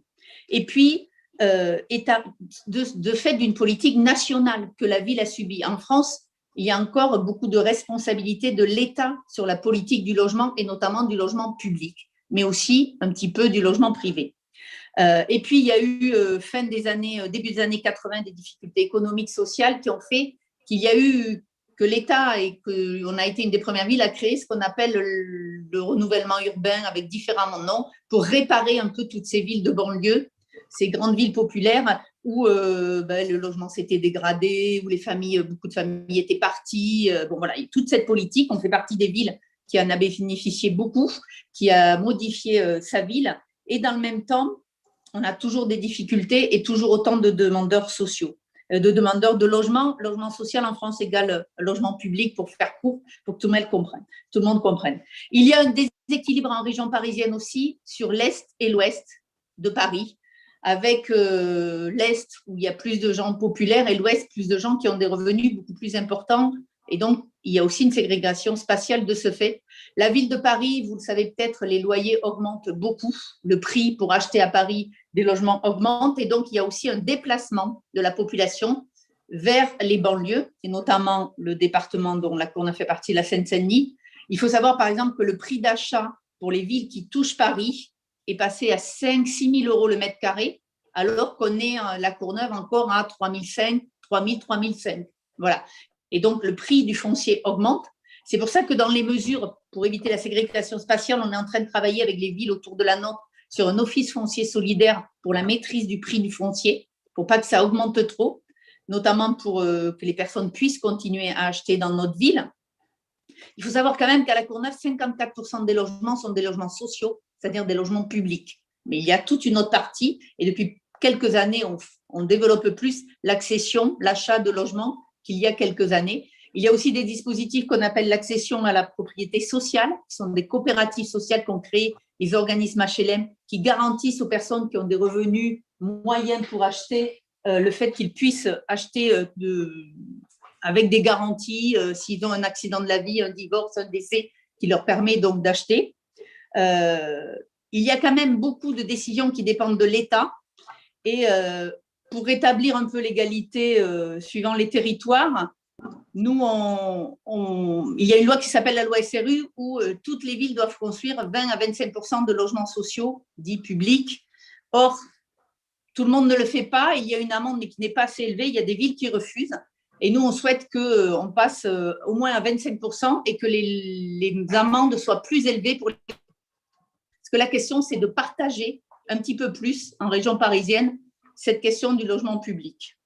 Parce que certaines villes et certains maires ne veulent pas construire de logement public parce que pour eux, logement public égale logement des pauvres ou logement des délinquants. Il y a cette image qui colle un peu à la peau du logement social. Voilà. Donc, on est confronté à ces difficultés-là et dans les mesures que je vous ai données. Et puis, il y a une politique de l'État depuis quelques temps qui n'aide plus les villes à construire du logement public et du logement social au niveau où elle est aidée, y compris dans le financement de la construction de logements, et qui nous dit, par exemple, dans les villes comme la mienne, vous avez 54% de logements sociaux, vous en avez trop, il faut équilibrer et il faut faire de l'accession, permettre aux habitants d'acheter, mais ça pose un problème, c'est que 2800 demandeurs de familles demandeuses de logement dans notre ville, je me suis trompée, 3800. Et en fait, il y en a 80-90% qui ont des plafonds de revenus qui ne leur permettront pas d'acheter, qui dépendent des logements sociaux les moins chers. Donc, qu'est-ce qu'on fait de ces familles? C'est la vraie question. Est-ce que le problème, c'est que si on ne construit plus et si on ne rééquilibre pas non plus, d'autres construisent pas de logements abordables, ben ces familles, elles s'entassent dans les logements. Il y a des expulsions, il y a des familles à la rue et voilà. Et on ne règle pas le problème. Voilà. Merci beaucoup, Jacqueline, d'avoir partagé l'expérience de la Courneuve et le problème de l'accès au logement pour les plus pauvres, hein, qui est aussi quelque part une forme de discrimination et qui vient faire le pont avec le sujet du premier panel, puisqu'on sait que les personnes qui n'ont pas des revenus ou pas des revenus stables ont des grandes difficultés à accéder aussi au logement, et c'est là un croisement entre une forme de discrimination sociale et une forme de ségrégation spatiale également. Je vais inviter maintenant nuestro siguiente ponente a hablar. Invito a Sebastián Moreno, director de vivienda de la ciudad de Montevideo en Uruguay. Por favor, si me escucha. Sí, sí. Perfecto, adelante, Sebastián. Bueno, buenos días, buenas tardes a todos y todas. Muchas gracias primero por la invitación. La idea es brevemente contarles un poco qué estamos trabajando vinculado con lo que es la segregación espacial, que como bien decían recién, muy vinculada con la segregación socioeconómica. Nosotros, de todas maneras, en Montevideo ya hace un tiempo que encontramos un cambio de tendencia en cuanto a la generación de asentamientos irregulares en la periferia, que es un tema muy importante para la ciudad. Tenemos 336 asentamientos irregulares en la ciudad de Montevideo, casi el 8% de la población viviendo en estas condiciones. Pero ha habido un cambio en el sentido de que no tenemos más lo que era originalmente el éxodo rural, la gente que venía desde el interior a buscar trabajo a Montevideo y se quedaba en las periferias. Ese crecimiento no se está viendo más, sí se está viendo un crecimiento de población en esos asentamientos. Nosotros tenemos 2 Montevideos, lo mismo que en Uruguay, 2 Uruguay, ¿no? Pero hablando de Montevideo, 2 Montevideos, un Montevideo que es el típico que nos representamos, una población que no crece, los siempre 1,5 millones de habitantes para siempre, y basado en eso muchas veces se pueden generar decisiones que son erróneas si no se ve que específicamente en lo que es la periferia los crecimientos poblacionales sí son a niveles latinoamericanos, por decirlo de alguna manera, porque el resto del crecimiento poblacional en Montevideo es a niveles, por decirlo, europeos, no en el sentido positivo, sino en el sentido estadístico. En esas condiciones en donde la población sí crece, y donde ya, si hablamos en tiempos históricos puede ser reciente, pero si hablamos en tiempos presentes o generacionales, estamos hablando de ya a esta altura 2, 3, 4 generaciones viviendo en los asentamientos en la periferia, y creemos que se debe hacer un cambio de mentalidad en el sentido de que muchas veces los dirigentes políticos o dirigentes o gerentes o gerenciadores de la política pública plantean la centralidad como la vieja centralidad histórica de la ciudad, y como que hay un centro y solo un centro en la ciudad. Las primeras cosas que nosotros queremos hacer es reconocer que existen varias centralidades. Ya a esta altura podemos decir que existen varias centralidades, incluyendo la periferia. Es decir, periferia desde el punto de vista geográfico porque son el límite de la ciudad, pero hay diferentes centralidades en Montevideo, como Punta de Rieles es una centralidad, Villa García es una centralidad, Colón es una centralidad, El Cerro es una centralidad. Son diferentes centralidades de la ciudad de Montevideo, donde la gente tiene sus redes, donde la gente ya tiene su historia, donde la gente tiene su identidad, lo cultural no es menor. Entonces, muchas veces si nosotros partimos de la premisa de que el centro es el centro histórico de la ciudad y el resto es la periferia, ya nosotros mismos estamos pensándolo de una manera que no se va a adecuar a lo que se está requiriendo en estos lugares.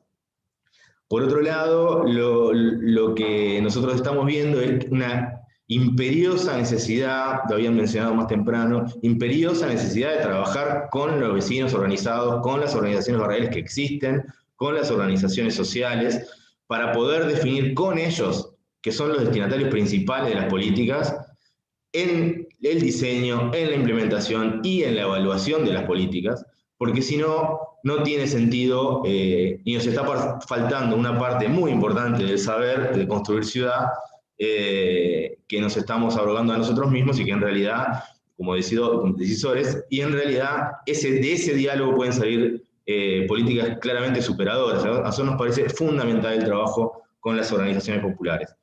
En ese sentido, lo que nosotros estamos trabajando particularmente es en 2 líneas. En una, en lo que tiene que ver con mejora de esos lugares que ya están reconocidos como centralidades, y el trabajo en esas centralidades con una mirada de calidad, es decir, con intervenciones de calidad.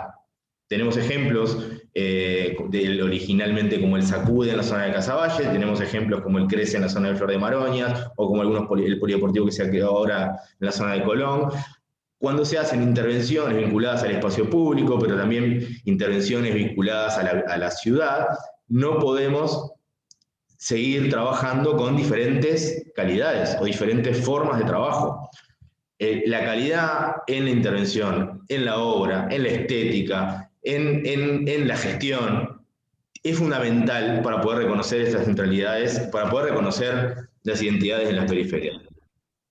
Entonces, trabajamos básicamente en dos líneas, en la mejora de lo que son los barrios populares con esta mirada de calidad y en algo fundamental que es el acceso al suelo. La Intendencia de Montevideo tiene hace años una cartera de tierras que destina para lo que son cooperativas, que puede destinar para programas de lote con servicio o para programas de relocalización o regularización de asentamientos irregulares, que se trabaja en forma colaborativa con las diferentes federaciones de cooperativas que existen, de cooperativas de vivienda, y que se trabaja en forma colaborativa con las diferentes instancias y organizaciones sociales que tienen que trabajar en vías de acceso al suelo. Y todo esto en un contexto, como decía Emilia Saiz al principio, complicado en cuanto a competencias de lo que es el gobierno local y el gobierno nacional, y encontrándonos en un contexto también con leyes como, por ejemplo, que se votaron hace poco a nivel nacional, en donde se facilitan los desalojos para poder facilitar la inversión, se supone. Entonces, en este contexto contradictorio, digamos, es donde tratamos de poder llevar adelante las políticas. Y por ahí me quedo. Muchas gracias por compartir esa experiencia de Montevideo y propongo que vayamos a nuestro último ponente. Cruzamos el Atlántico para ir a Barcelona con Javier Burón. Javier. Hola, buenas tardes aquí en Barcelona. En primer lugar, agradecer la invitación y, como siempre, disponibles para UCLG y desde hace ya casi 20 años también colaborando con la relatoría. Complemento un poco la exposición que ha hecho antes mi compañera de Barcelona, de la ciudad de Barcelona en relación, ella se centraba en la discriminación en el acceso a la vivienda privada. Yo me centraré más en la actuación pública en materia de vivienda. El principal factor de segregación en la ciudad es el socioeconómico. En función de los niveles de renta y las dificultades de acceso a los precios de mercado, nos encontramos con una situación muy polarizada, muy tensa, y les comparto un dato que ayuda a entender la dificultad del contexto en el que estamos. El 98% de la oferta de la provisión de vivienda la realizan en el mercado, en la ciudad de Barcelona, y el 2% lo hacemos las entidades del sector público y del tercer sector, las entidades sociales. Es un desequilibrio importante que impide, al menos de momento, tener una capacidad de intervención sistémica. ¿Qué estamos haciendo en la ciudad de Barcelona? 1,7 millones dentro de un área metropolitana de 3,3 y dentro de una región metropolitana que supera los 5 millones de habitantes. Bueno, tirando de manual clásico, hacemos actividades de servicio público, actividades de fomento, de ciertas actuaciones privadas y también policía administrativa en el sentido de que ciertos comportamientos del mercado inmobiliario son contrarios al derecho y los tratamos de reprimirlos. Nos estamos centrando básicamente en tres cosas: en hacer crecer el parque de vivienda público y de vivienda público-privada asequible, a través de la construcción, de la compra de viviendas y de la movilización de vivienda vacía privada hacia programas de alquiler público. En todos los casos, tratando de desarrollar una estrategia de instrumentos 100% municipales, 100% públicos e instrumentos de colaboración con terceros, colaboración público-privada con empresas y colaboración público-comunitaria con cooperativas y fundaciones. En los tres campos que les he citado: construcción de vivienda nueva, compras de viviendas existentes y movilización. Esto, a su vez, se complementa con dos grandes paquetes de ayudas, de subvenciones a fondo perdido, subvenciones al alquiler, muy vinculadas a temas de emergencia habitacional y de exclusión socioresidencial, y ayudas a la rehabilitación de viviendas de parque privado. Digamos que nuestro perímetro de actuación en estos momentos es que atendemos directamente a 10.000 familias a través de parque municipal de vivienda y, por otra parte, damos ayudas al alquiler entre servicios sociales y vivienda a más de 20.000 familias al año. Esto es, en términos comparativos y con otras administraciones locales a nivel de Cataluña y de España es una cantidad nada desdeñable, pero en cualquier caso hay que recordar que en la ciudad de Barcelona hay 684.000 primeros domicilios, lo podemos equiparar al número de hogares y, por lo tanto, la tarea a hacer es muy importante. Deberíamos estar, en vez de en este perímetro de 10.000 viviendas y 20.000 ayudas, seguramente en un perímetro que se acerque a las 100.000 unidades atendidas. Obviamente, no solo a través de actuación pública y de generación de instrumentos de servicio público y de colaboración con el mundo privado vamos a conseguir revertir la situación. Por eso son muy importantes, como nos comentaba antes nuestra colega de Boston, todos los instrumentos que tienen que ver con inclusionary zoning. En estos momentos, en el área metropolitana de Barcelona, y esto también afecta a la ciudad de Barcelona, todas las actuaciones que realicemos, operadores públicos y operadores privados inmobiliarios, tienen que respetar un porcentaje de vivienda que se destina a vivienda protegida, el tipo español de social housing, vivienda protegida en un 40% en todos los desarrollos en suelo urbanizable y en suelo urbano no consolidado, y dentro de la ciudad ya consolidada, en actuaciones edificatorias, al menos el 30%. Este 30% es novedad en toda España. No hay ningún otro lugar de España donde haya un instrumento jurídico que obligue a las actuaciones de rehabilitación de edificios a generar vivienda asequible.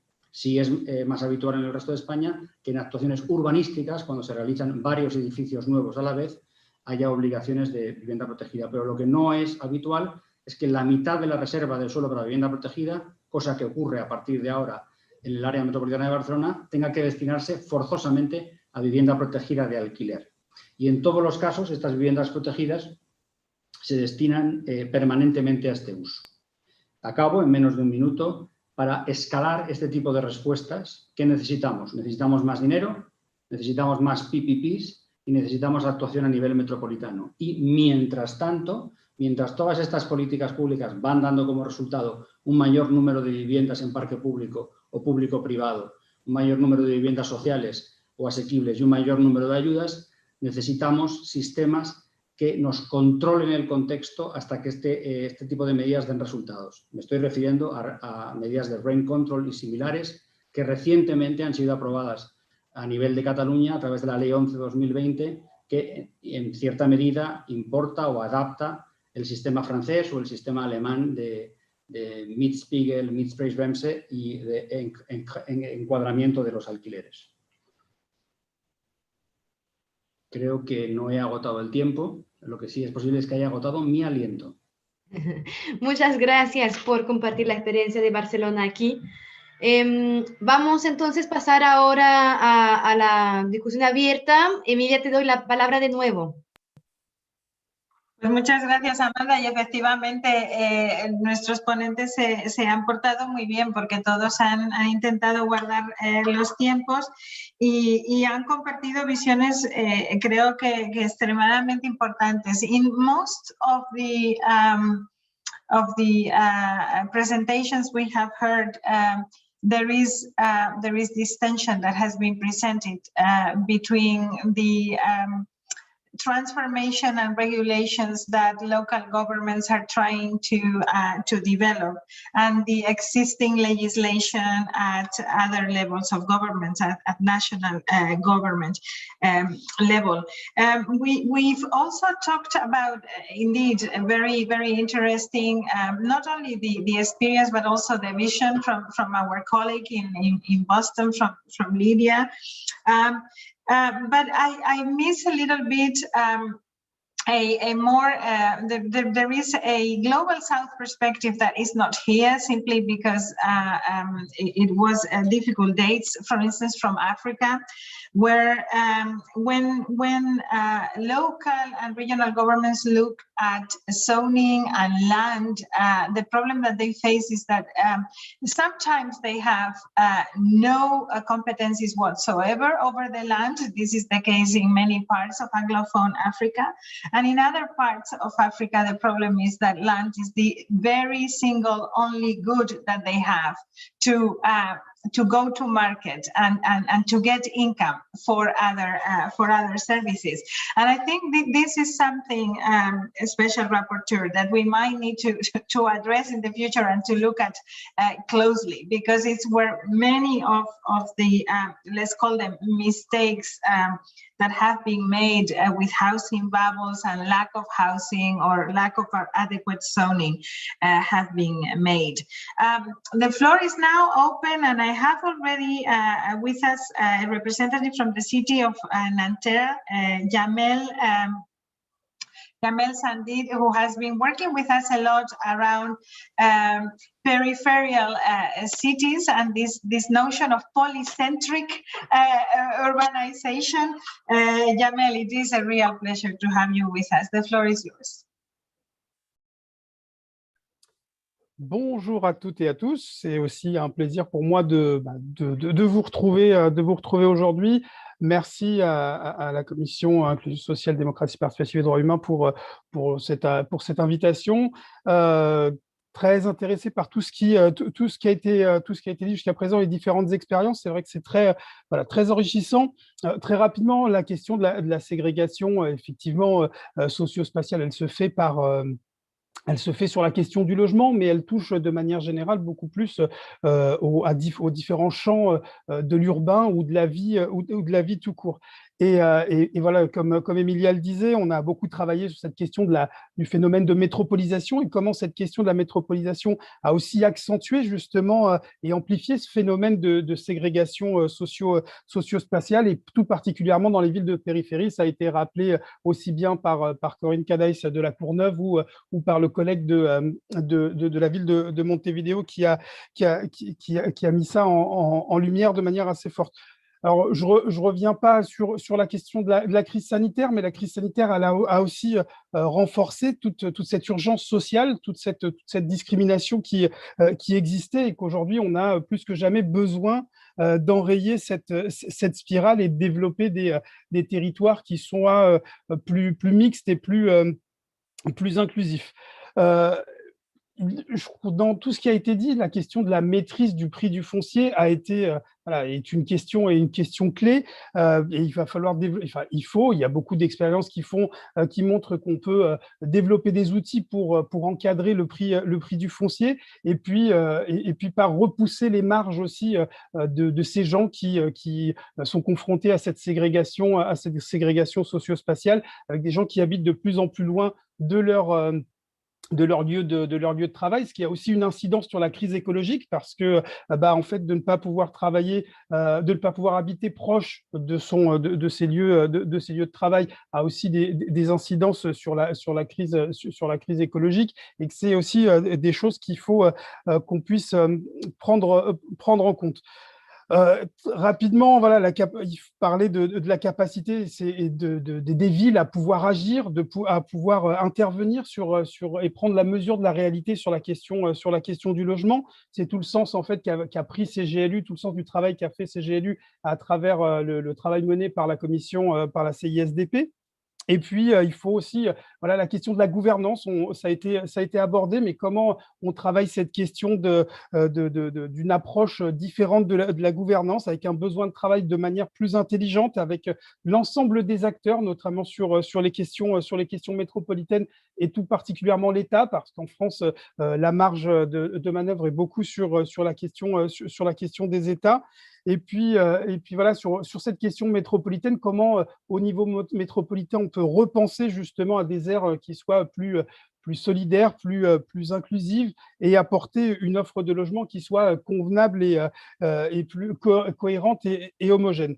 Et puis, juste pour terminer, je ne vais pas être long, mais voilà, la question de la coopération, la question de la planification vont être des conditions essentielles, des conditions primordiales pour travailler cette question des logements convenables pour toutes et tous.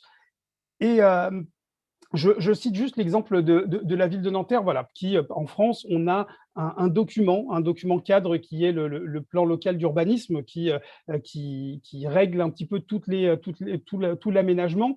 Et puis, c'est un des outils qui est, en tout cas, la marge de manœuvre d'une ville comme Nanterre, de pouvoir régler en disant que dans notre PLU, dans le plan local d'urbanisme, on donne 40% de logements sociaux au minimum sur toutes les constructions qui vont être faites, justement pour encadrer et pouvoir offrir à tous la possibilité de se loger et essayer de lutter de cette manière contre toutes les ségrégations qui peuvent exister, qu'elles soient sociales ou spatiales. Et donc, pour terminer, voilà, répondre à la crise du logement, c'est aussi avoir une approche plus globale sur les droits humains, parce que la question du logement est centrale, et finalement, il y a tout autour de la question des droits humains, que ce soit l'éducation, la question de l'accès aux services publics. Tout à l'heure, on parlait de la question de la polycentralité, mais la question du logement, en fait, amène tout autour cette question de la présence des services publics et du droit à la ville qui est proposé, en fait, par les différentes institutions et l'espace et le public là-dedans. Voilà. Et répondre à la question du logement, c'est faire en sorte que la question des droits humains prenne enfin, que la question des droits humains prenne le pas sur les logiques économiques. Et c'est tout l'enjeu qu'on a. Et je l'espère, en tout cas, j'ai envie de croire qu'avec tout ce qu'on vient de passer pendant un an, d'autres logiques, d'autres manières de voir aujourd'hui le monde pourront justement nous faire changer dans ce sens-là. Merci, merci Jamel. On fait notre mieux, bien sûr, pour amener cette approche des droits humains aussi à cet dossier-là, très, très important. Mais c'est vrai qu'un vision intégrateur, c'est très, très important pour les logements. And we have seen a lot of this discourse already around the session, which I feel also should be informing our own strategy for the future, this renewed social contract that we need to develop together. So thank you very much for reminding us how important that is. And I have Josep Casas with a different approach coming from Catalonia, the territorial approach at regional level. The relation between regions and cities, local and regional governments, is extremely relevant for us in this discussion. So I'm very grateful that the Generalitat is able to be with us today. Josep. La palabra es a ti.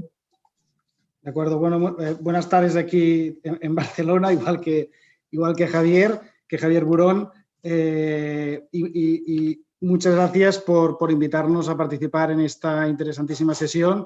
Yo, si les parece, como se han dicho ya muchas cosas, y para intentar no reincidir, aunque me va a costar un poco, porque algunas de las cosas son coincidentes con mucho de lo que ya se ha dicho anteriormente, lo que sí que me gustaría es estructurar mi brevísima intervención en diferentes aspectos, unos pocos. Por un lado, reconocer la complejidad de lo que es el derecho a la vivienda, ¿no? El reconocer esa propia complejidad nos llevará a identificar los ámbitos en los cuales hay que actuar, ¿no? Yo siempre propongo tres ámbitos, que uno es el tema de la accesibilidad económica. Ya se ha hablado del tema de la segregación socioeconómica, lo ha comentado antes también Javier, condiciones de mercado, condiciones laborales, sueldos y demás. Esto interviene de una manera muy decisiva en este ámbito, entre otras cosas. Después habría un segundo, que es el de la calidad de las viviendas, ¿no? Son aspectos más técnicos, más arquitectónicos. Las viviendas se deben adaptar a la vida de las personas y no las personas a las condiciones de la vivienda, ¿no? Deberíamos poder a lo largo de nuestra vida adaptar o tener una vivienda de acuerdo a las situaciones en las que nos encontremos. Y por otro lado, las condiciones del entorno, ¿no? Donde estarían incluidas las políticas de suelo, las políticas de barrio, ¿no? La escala de barrio, la escala humana, la escala de cercanía, la escala de proximidad, donde, digamos, los servicios deben estar satisfechos, o quizá no directamente todos los servicios, pero sí tener acceso a un transporte público que nos conecte con estos servicios, ¿no? Con lo cual, dentro de esta complejidad que podríamos generar un debate bastante interesante sobre el concepto, a partir de estos tres aspectos creo que podríamos abordar y desarrollarlos de manera puntual en los diferentes territorios para dar respuesta a los diferentes colectivos que necesitan o que necesitamos, porque al final lo necesitamos todos, las políticas de vivienda. Por otro lado, hay otro concepto que creo que es muy importante, que es el entender que la materia prima de las políticas de vivienda son las viviendas sociales, ¿no? Las viviendas sociales es, digamos, en catalán decimos al pal de paller, ¿no? Digamos, donde hay que cogerse para poder tener políticas estructurales y, digamos que desafortunadamente a muchos nos pasa que tenemos un parque bastante reducido de viviendas sociales. Entendiendo las viviendas sociales, podríamos hablar de distintos tipos de viviendas sociales, pero entendiéndolas como básicamente las de alquiler público, etcétera, ¿no? Las cuales estas viviendas, este parque, deberían adaptarse tanto en precio, en programa funcional, en las condiciones ambientales y las de servicios del entorno para poder desarrollar la vida de una manera digna. ¿Cómo podemos girar o cambiar las dinámicas que en muchos casos nos encontramos de incrementar estos parques de políticas de vivienda social?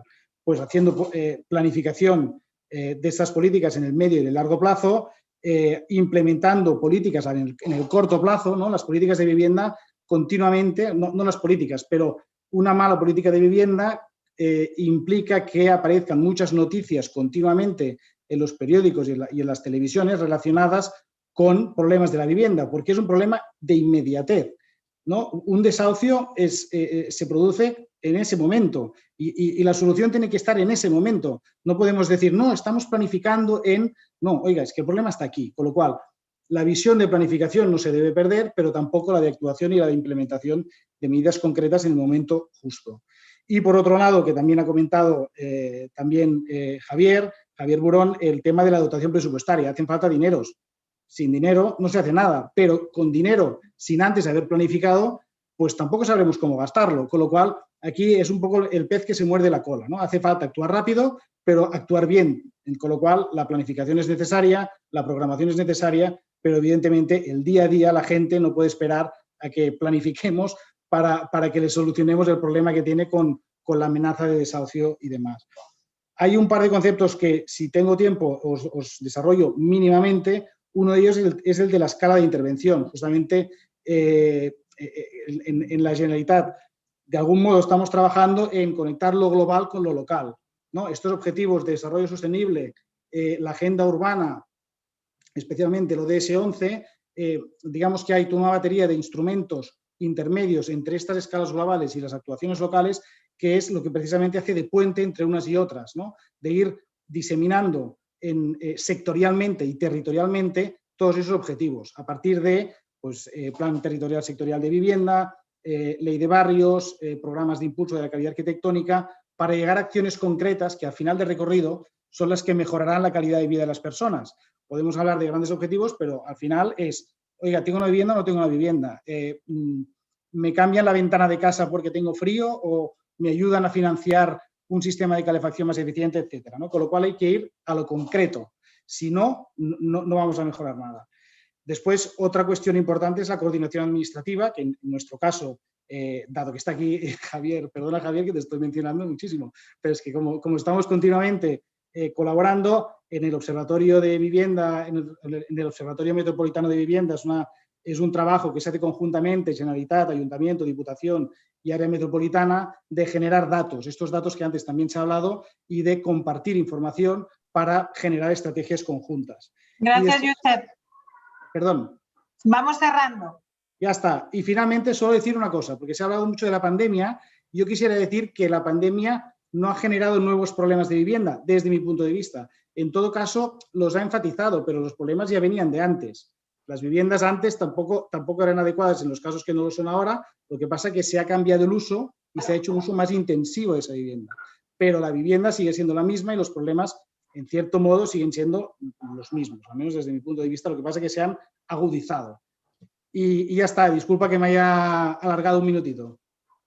No, Josep, muy importante los puntos que traes y además también con esa perspectiva, ¿no? de otra esfera de gobierno también, o sea que es importante. Let me tell you my situation, and that is that I have the following requests for the floor, which I think are really worthwhile listening to.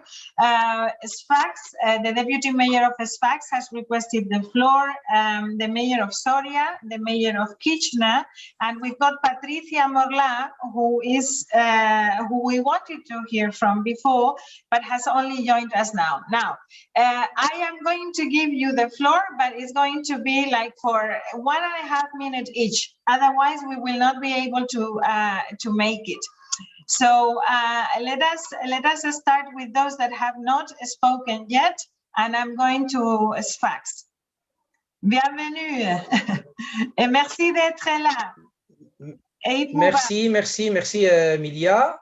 Heureux d'être avec vous. J'ai voulu seulement signaler d'autres problèmes et défis que vivent beaucoup de villes du Sud, spécialement en Afrique, à savoir la centralisation de la décision sur les politiques de logement. Beaucoup de collectivités locales ne trouvent peut-être pas les solutions adéquates pour résoudre beaucoup de problèmes sur la question du logement et surtout pour les couches sociales vulnérables et spécialement pour les réfugiés et les migrants. Et ça pose beaucoup de problèmes, surtout pour les pays en transition comme la nôtre et pour les villes comme Sfax et d'autres villes en Tunisie et au nord de l'Afrique, parce qu'on manque toujours de moyens, que ce soit au niveau normatif et au niveau financier. Et je crois que c'est un problème qu'il faut soulever. Malheureusement, le droit au logement, c'est un droit international, constitutionnel, mais au niveau pratique et au niveau réel, on trouve beaucoup de difficultés et d'obstacles de le concrétiser réellement. Alors, il faut toujours rappeler que c'est un droit constitutionnel, un droit d'homme, droit humain, qu'il ne faut pas oublier. Et je crois que la centralisation de la décision dans beaucoup de pays est un vrai obstacle qu'il faut minimiser pour donner l'opportunité aux villes de trouver des solutions avec le droit et l'argent. Merci. Merci, Monsieur le maire, pour cette intervention très importante parce qu'on n'a pas beaucoup parlé des migrants en situation aussi transitoire parce que ça fait partie du problème. Hein? Oui. And this is a very important dimension indeed. We've been talking about ethnic minorities, but in your case, for instance, in Sfax and with many other cities that we work with, there are very large numbers of migrants that are not there to stay necessarily, that are moving on, but those people need to be housed as well. And so a very important angle to this discussion where human rights is extremely important. Let me go now very quickly to Patricia Morla de Villa Carlos Paz. Patricia, rapidísimo, sentimos que vamos muy tarde. Hola, buenos días, buenas tardes para ustedes. Pido disculpas que pude ingresar un poquito tarde yo porque por el tema del horario me confundí, pensé que eran en mi horario y eran de ustedes. Así que tuve que venir corriendo desde una reunión que tenía, pero bueno, agradecidísima por este espacio y bueno, y muy contenta de poder trabajar desde la ciudad de Villa Carlos Paz, que es una ciudad pequeña, 90.000 habitantes, que hace algunos años, de 10 años aproximadamente, que nosotros estamos en la gestión, se ha creado el área de discapacidad y venimos bregando por los derechos de las personas con discapacidad en todos sus ámbitos, ¿no? Y bueno, hablando del tema de la vivienda en sí, nosotros estamos trabajando y no tenemos grandes planes de vivienda, siempre vienen de la mano del gobierno provincial o del gobierno nacional, y siempre tratamos de que escuche la voz de las personas con discapacidad y que se les dé un cupo, porque ya de por sí es muy difícil tener acceso a todos los derechos, tener acceso a un trabajo, entonces creemos que es muy importante siempre poder tener, aunque sea un porcentaje de esas viviendas o esos terrenos que se entreguen, que tengan la mirada de esta necesidad tan importante y este derecho. Hemos tenido un plan de viviendas que es conocido acá en nuestra ciudad como el plan de 400 viviendas, que tuvo un 5% de cupo para personas con discapacidad, que fue muy valioso porque personas que tenían sus hijos en situaciones de muchísima vulnerabilidad logramos que tuvieran este espacio. Y en programas que tenemos nosotros tenemos un espacio que es la Costa del Río, donde había personas que tienen una vulnerabilidad económica, social, y en muchos casos hay personas con discapacidad que también se han tenido en cuenta para la reubicación, donde se les ha dado terrenos que se escrituraron a nombre de ellos y se los ayuda a poder construir. Creo que es un tema en el que tenemos muchísima deuda con la sociedad y que tenemos que trabajar fuertemente, y todos estos espacios de intercambio son muy valiosos para poder ver formas en que en otros lados se resuelven. Así que agradecidísima por estos minutos. Muchísimas gracias. Muchísimas gracias, Patricia, y también por inspirar a nuestra comunidad de prácticas sobre accesibilidad y el trabajo que haces en Mercociudades. Efectivamente, vamos sumando todas estas cosas en diferentes dimensiones. Muchas gracias. Alcalde de Soria y enviado especial para la nueva agenda urbana de CGLU, un minutín. Telegráficamente. Muchísimas gracias, Emilia, por darme la palabra. Solamente para intentar poner encima de la mesa, ¿no?, el espíritu de la nueva agenda urbana y la necesidad de la ordenación del territorio, para plantear precisamente que una parte fundamental de la solución al problema de acceso de la vivienda en las grandes urbes está en la generación de oportunidades que pueden prestar las ciudades pequeñas e intermedias. La macro concentración de la inversión pública, la macro concentración de las políticas públicas en torno a las grandes ciudades están generando un abandono de esas pequeñas ciudades intermedias. Si invertimos, si derivamos parte de esas políticas públicas, parte de esa inversión pública en generación de oportunidades en las pequeñas y medianas ciudades, desde luego daremos una gran parte de eso a la solución al mercado de la vivienda, que hoy por hoy es insostenible en las grandes ciudades. Nada más. Pues muchas gracias por traer también la nueva agenda urbana y las ciudades intermedias, que son realmente para nosotros el verdadero símbolo de la era urbana. Muchas gracias, alcalde. Let me go now to the mayor of Kitchener, and then we would go to the special rapporteur for final remarks. I don't know if colleague Gunnar Thijssen would like to make any comments on the chat. We will see that in a moment. The mayor of Kitchener and member of the UCLG presidency. Welcome, Mayor. Thank you very much, Amelia, and it's a real pleasure to join all of you. And unfortunately, work around COVID and so on didn't allow me to join you for the whole session. But I did want to take this opportunity to really thank Mr. Rajagopal for the work that he continues to do with UCLG, and the important work that all of you are doing in this critical area of housing in communities and cities around the world. You know, as I reflect on some of the topics that have been touched on today, the right to housing, the role of equity in looking at this issue, as Councillor Edwards talked about, focusing on adequate housing and how do we increase the numbers of units. These are all things that are relevant in our cities, no matter where we are on this planet. I know in my own country, the work on affordable housing has been critical in Canada, led by the Federation of Canadian Municipalities. And prior to the pandemic, we saw a national housing strategy, something that we were advocating for more than 10 years, come forward. But since then, there's been significant investments, and we have seen just in our recent budget, another $1.5 billion in a rapid housing initiative be allocated as we work towards ensuring, particularly for homeless, that they are finding housing coming out of the pandemic, because we know that that's critical. but they are complex issues because on a capital front, we're dealing with our federal government. But then when we start getting into supportive housing and recognizing the wraparound supports that include things like addiction supports and mental health supports and so on that are an integral part of going forward, we need to work with our provincial and regional governments on that issue going forward.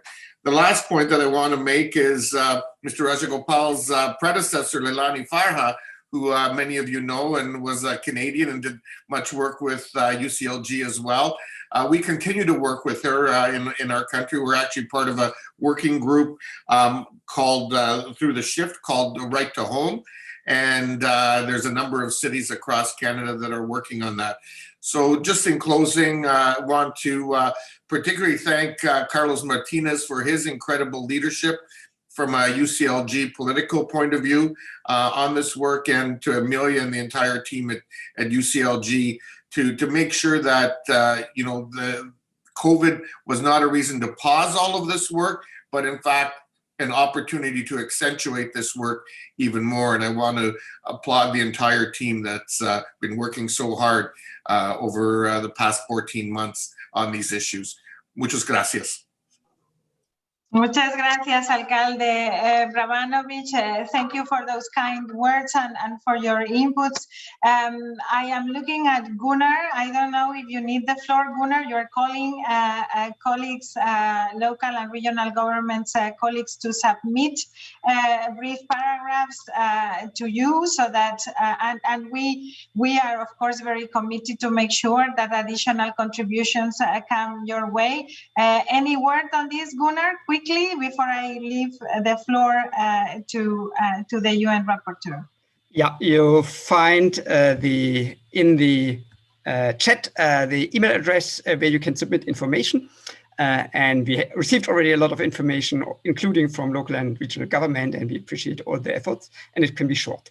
I just want to highlight in 10 seconds, that Annabelle Rodriguez from Barcelona provided also in the link some links to reports and studies they have done from the non-discrimination office at the body. Who might be interested can have a look at that. We will put that also in a summary report after the meeting, all these links.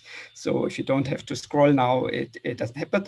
Then for Motiveo, we have documentation on a recovery plan to overcome territorial inequality in the city, and also links to projects dealing with left behind thinkers in the city of Motiveo, and what contribution they can do in the fight against gentrification. Alexandra Absen-Frediani was so kind to share an article which appeared in the Brazilian edition of the Le Monde Diplomatique about pandemics, housing crisis, and the value of community-led housing initiative in the global south. Also, I think an interesting read for all those who are interested. And I think these kind of things in the chat, I've already summarized all. You have been very modest in that, so I can hand back to Mr. Rajagopal. Thank you very much, Gunnar. The floor is yours. Thank you. So these are very rich contributions, and I thank you again very warmly for your active participation and for sharing these views and information with me. And of course, I strongly welcome and encourage any of you to submit any written information that you think would be very useful for me to go ahead. These are, of course, complex issues that have been raised, and I don't want to say that I'd be able to do justice to all of you by trying to summarize all of your views at this point. But just to point out a couple of broad issues that came out in the second half of this meeting. First of all, I'm really pleased to see the efforts such as the one launched by City of Boston, as described by Councillor Lydia Edwards, to look more actively at historical exclusion and displacement issues. These are the sort of measures that can truly sort of try to redress some of the consequences of discrimination that has happened historically over many, many decades. And then the segregation that has resulted as a result of that. And I'm really glad to see that, particularly pleased, because this is an issue about which she and I have had many conversations before I became a rapporteur, when I was only an academic. And these are very important efforts to go forward. But as she pointed out, and one thing that I also pointed out in my opening remarks, I think we have a real challenge in trying to think beyond what we mean by non-discrimination, because non-discrimination was traditionally seen as a kind of in its narrowest meaning, a kind of something that relates only to what happens when public action is involved. So nothing to do with private action, but only when state action is involved. So when states discriminate or states engage in actions that result in discrimination, that is quote unquote non-discrimination issues, but not when private actors are involved. And secondly, to look at non-discrimination as simply avoidance from harm, as a kind of a very narrow understanding of non-discrimination, but not in the sense in which Lydia Edwards was talking about. Something more affirmative, not something that is desisting from harm or not causing harm in a negative sense, but trying to redress the consequences of discrimination in a positive sense, as she's talking about. And I think, it's very important to sort of see that, non-discrimination in the context of right to housing goes in the direction that means more than simply negative discrimination, non-discrimination in a negative sense, but goes more towards positive, reinforcing measures that address the consequences of discrimination. And I want to sort of take my report in that direction. So I want to be very clear that this is the direction in which that I think international human rights law has been evolving, and practices of states would benefit, and the consequences for marginalized population would be far better if we actually go in this direction, rather than stick to very narrow understanding of discrimination. The second sort of broad issue that I will just briefly touch on is something that has been mentioned by many, but usefully summarized by Emilia Sais when she points out that, that we have, when dealing with issues like zoning, the critical issue of who controls or who has competence over what. And this is the issue of not only the question of who has competence over land, which is a critical issue, including on matters such as evictions. Even in the case of Boston, for example, the Jim Brooks Stabilization Act, which was a local attempt passed to engage or to adopt a kind of a just cause evictions ordinance, was kind of shut down in a couple of years ago because of this legal sort of provision or this doctrine in New England. That local governments can act on certain matters only if there is approval or co-approval from the state level, and so local governments don't have the authority that we think they do very often, even in a country like the United States, where you could say global South, in many context of the global South, the local governments have far less authority than local governments in the global North, such as cities like Boston.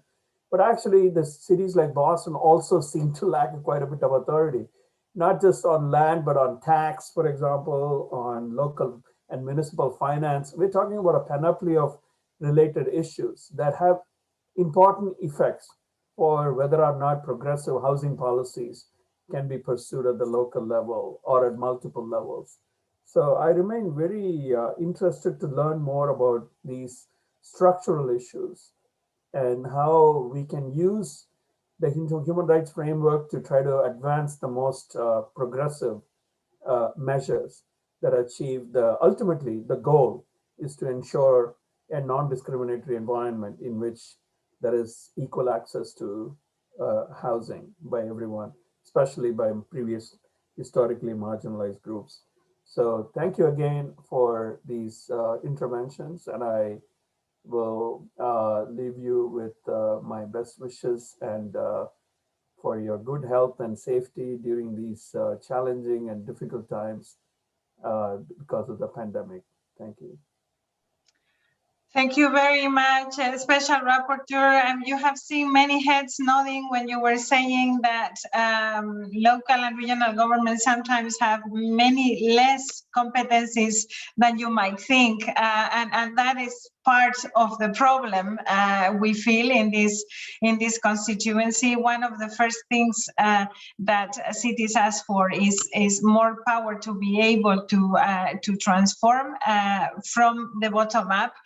We really thank you for your openness, also for your frankness about the approach that you want to take around discrimination and this broader understanding in your report. With this discussion, I think we have come to better understand what you're aiming for, and we will make sure that we continue to provide feedback. So we will follow up. I am sure that we will meet soon again. Amanda, I think we can end it here. I thank all the members of the committee, the members of the Bureau that have joined today, and in particular my team and the UN's rapporteur team for the efforts to put this session together. Thank you very much, UN rapporteur, for being with us. Keep healthy, happy and creative is the only thing left for us to do so that we can make this a better world. Thank you very much. Take care of each other. Bye-bye. Bye. Bye. Muchas gracias, Amanda. Felicitaciones. Goodbye, Sian. Good to see you. Muchas gracias. Merci beaucoup à tous. Nos vemos pronto de nuevo. See you next week at the Bureau. Have a good weekend.